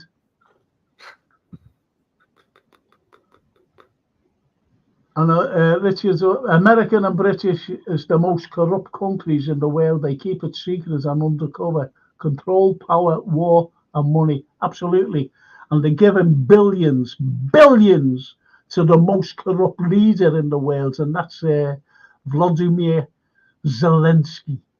He's got more mansions than anybody, because he's buying mansions all around the world worth millions. Each mansion, that is, worth millions, and they're giving the money to him. And he's fucked up Germany. And you know, just suppose Russia to say, you like Germany, you're fucking coming in for you. They've got nothing to fucking defend themselves with because they get them all to Zelensky. Any European city, any country, and this country as well. There's 4.5 million children below the poverty line in this country, and we're giving 500 fucking billion or whatever it is, 500 million to Zelensky to keep the war going. Oh, fuck off. And as Norman said, Boris's dad said the world is overpopulated. Maybe Boris should stop boning different women and having kids after kids. I can't say that word. But anyway, Richard says governments are controlling the working class and hard-working people. Yeah, they're even controlling me. It'll hold me. He can throw me. But I fucking fight back against these pricks. We've always fought back. Us Scousers have always fought against the establishment. Always. I've got fucking locked you over all this. That's why their hatred of us is so vehement. Well, listen, boys, I've got it, I'm digressing here. I know it's been a horrible night, and I know I've been a bit of a twat like that, going on a bit, getting on my soapbox, I suppose. But we digress for tomorrow morning. What's happening tomorrow morning? I don't know. JK, do you know what's happening tomorrow morning? What's happening? I'll be playing on TV. Yes. Boston, I'll be there. Yeah. Liverpool's like an amorphous blob that, like, when it takes shit from like other places and hits us and zaps us, we grow stronger. All the crap saying your title thing's over, you've bottled it. That'll just make me stronger and us stronger for next season, mate. You know, but Scousers, Frank, and anyone who supports Liverpool, all the jibes that are coming, just absorb it and get like bigger as you absorb it all, like, and then just go. But if this Slot fella comes in, I fear for next season, I'm being honest.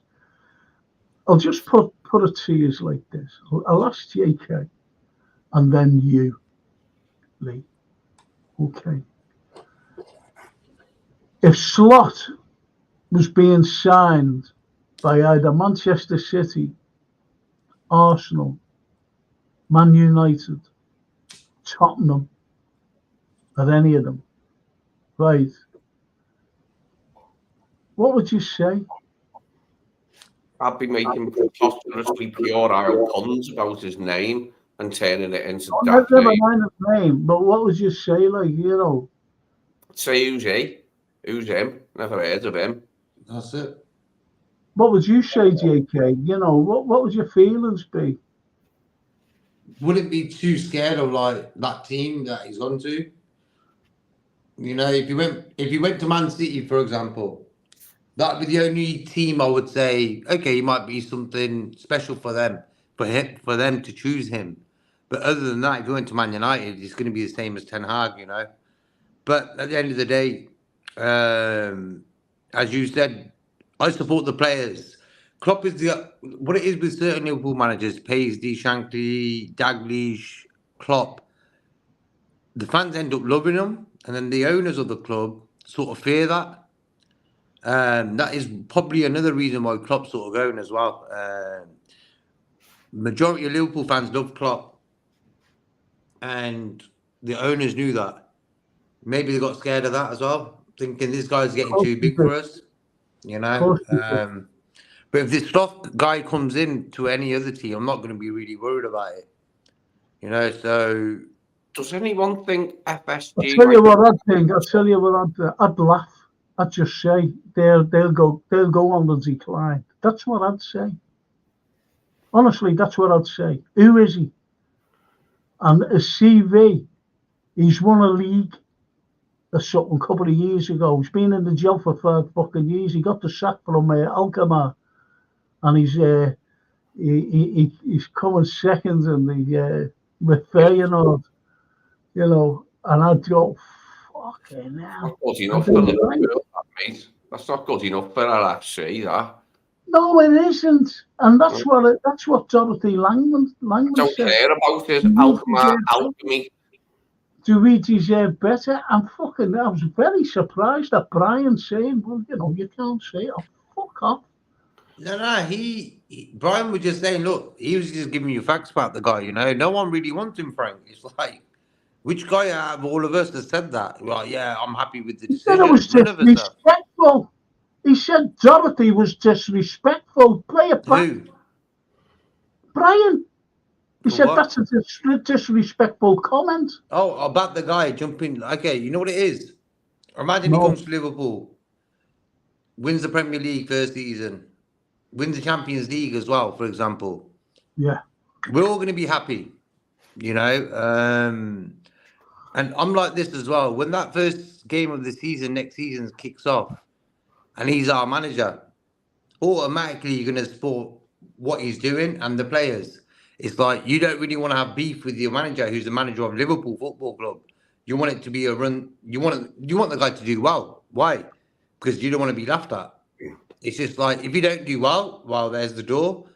Maybe someone else will come in. But when that new season kicks off, we've got to sort of respect him in a certain way because he's the manager of Liverpool Football Club, and we can't do anything about it. Well, as the lads have said, you know, only a quick. Hans Flick would be a better manager than Slot. Hansi Flick says Richard. Norman says two things. Van Dijk, player manager, worked under Kenny. And he carries on by saying, needs a Sheikh Maktoum. Absolutely. Absolutely. And Richard says, we need oil-rich owner. Well, it doesn't have to be it doesn't have to be a oil-rich. It could be. These have got the money. Our owners have the money to fulfill every fan's wish about a great team. And they'll get it back treble-fold. But they don't see it like that. They're not interested in titles, cup wins, anything.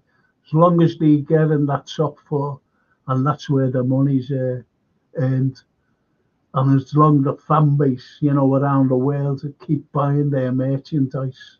The customers. If they were not ready to back Klopp, who could walk into any football job on the planet, he can go to Real Madrid, Barcelona, anyone. They're not going to back a guy who's come from Holland, who's got no sort of status really in the game yet. They're not going to back him. So it's a cheap option, and he'll be happy with the 30-40 million pound signings, you know, that Edwards is going to sort of offer him. I've always said the manager has to be happy with the guy who's in his first 11. Like, imagine the guy don't get on with him personality-wise. And you know what Klopp's like. If you don't get on with him, no matter how good you are, if he don't get on with you personally, personality-wise, you're out. So this is what I'm worried about. You know, they're going to just give him players to work with. Yeah. Never been a fan of that. No. So, but, you know, it's the way it is, boys. It's the way it is. I've had the worst, as I said, I came on here at the beginning. It's been the worst 24 hours watching football. Not only that, but, you know, getting beat by Everton, that's bad enough. But to bring in this Slot fella, that killed me, that killed me. Mate, this is better be a league rules. This go after a fucking big name, like everybody else tries to do. Everybody else. Don't forget, Ten Hag. Ten Hag is supposedly the best manager in the Dutch fucking league or something. And Man United have got him. And look at the fucking state of them. And we've got this fucking fella. We're going to struggle next year, but I'll get behind my team. Fuck him. Not happening, mate. We're not having him. This is just a wind-up, a late April wind-up. Somebody's thrown him in there to do our heads in. FSG should deny it to let us rest on this one. Do you know what I mean? FSG should say, we don't even know who he is, mate. We've never heard of him like Hughes. We're not getting him. Well, see, W says we won't win the league again until them Yanks sods off.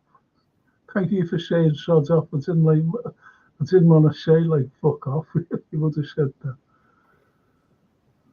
And Arne Slot, what a fucking name, says Ian McHale. Richard, who is this fucking Slot? And Norman taking the piss. In Slot we trust, with all his little laughing. Taking his duck down, this Barney Snot, or whatever he's called. Slot from Goonies. And Slot from the Goonies, yeah.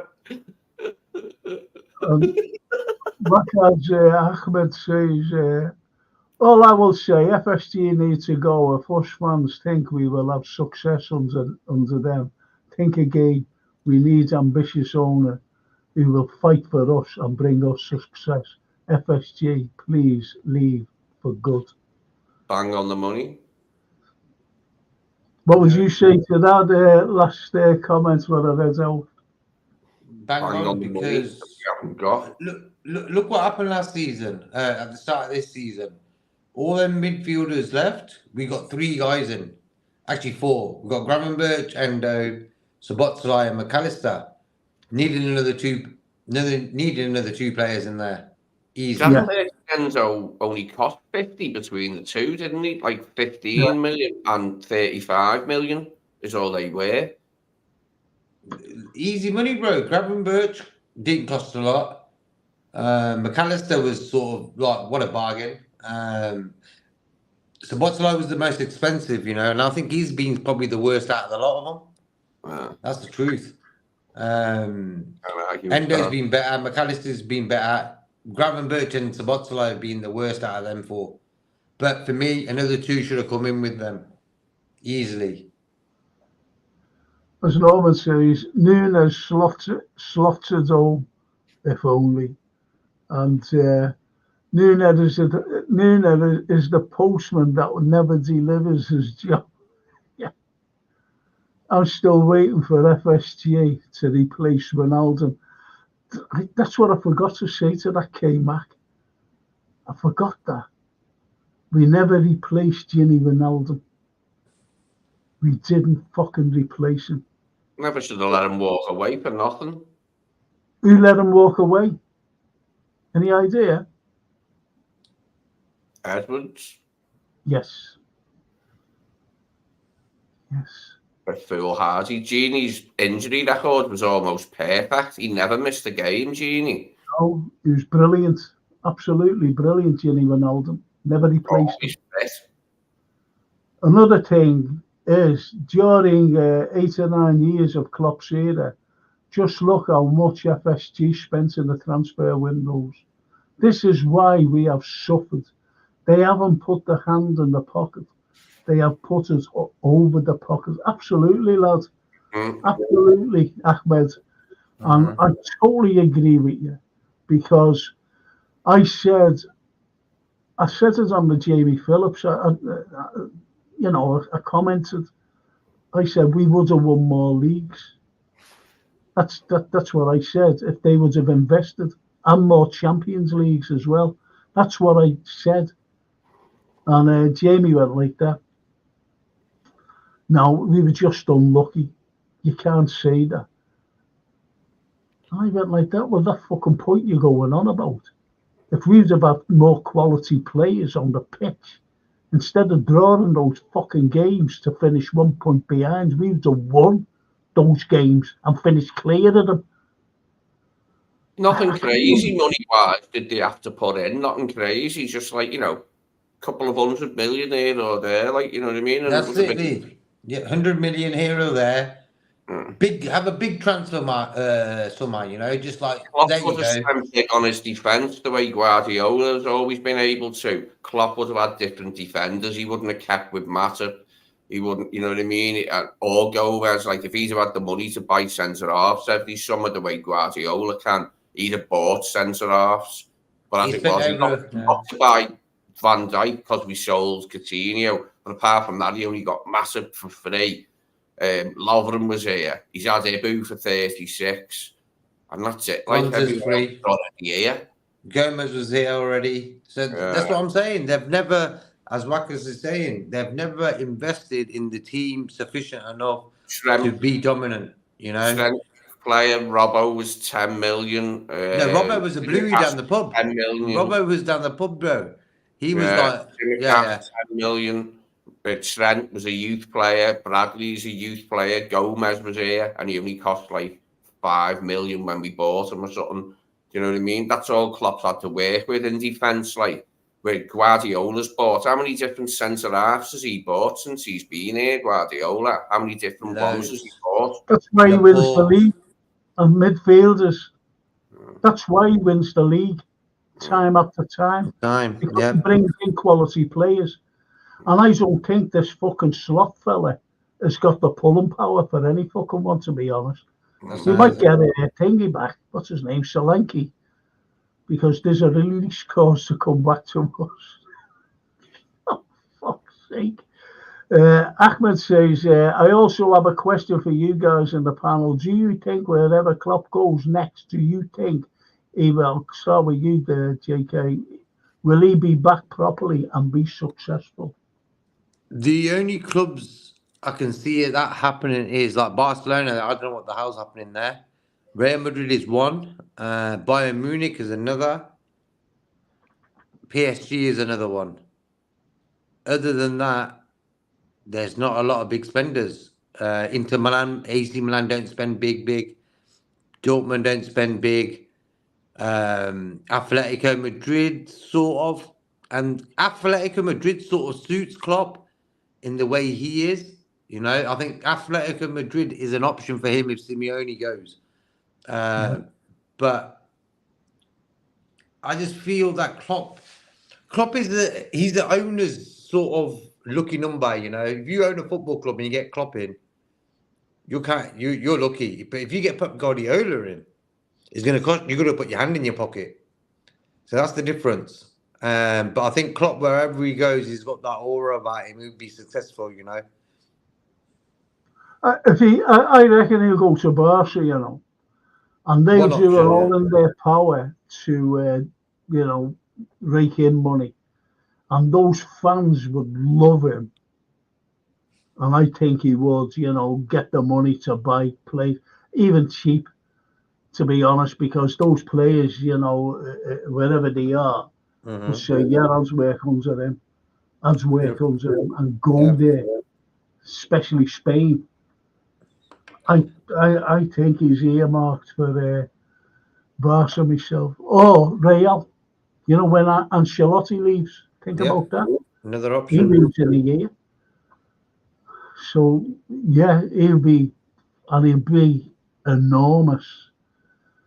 Came after the Google search on Slot, and now he's a fucking Dutch footy expert. He spent nearly $1 billion on defenders. That's what's his name? Thank you, Richard, for your wonderful support, says Ahmed. And do you think Klopp will open up about FSG issue with Liverpool? We know about it, and people can't see it. We fucking dotted the things. That's why he's leaving. Richard, he's leaving because Edwards came back. Pep Lijnders let the fucking cat out the bag. When we all talked, in January, he said, I'm leaving. And the players only got told that day. That was a fucking lie. The players already knew. And he said, I told the owners in November, another fucking big lie.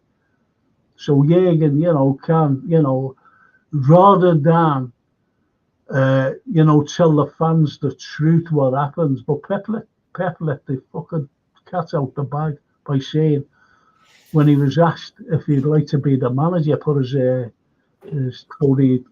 into the ring, and he said, no, we're all loyal to Jürgen, and we knew last summer that he was leaving.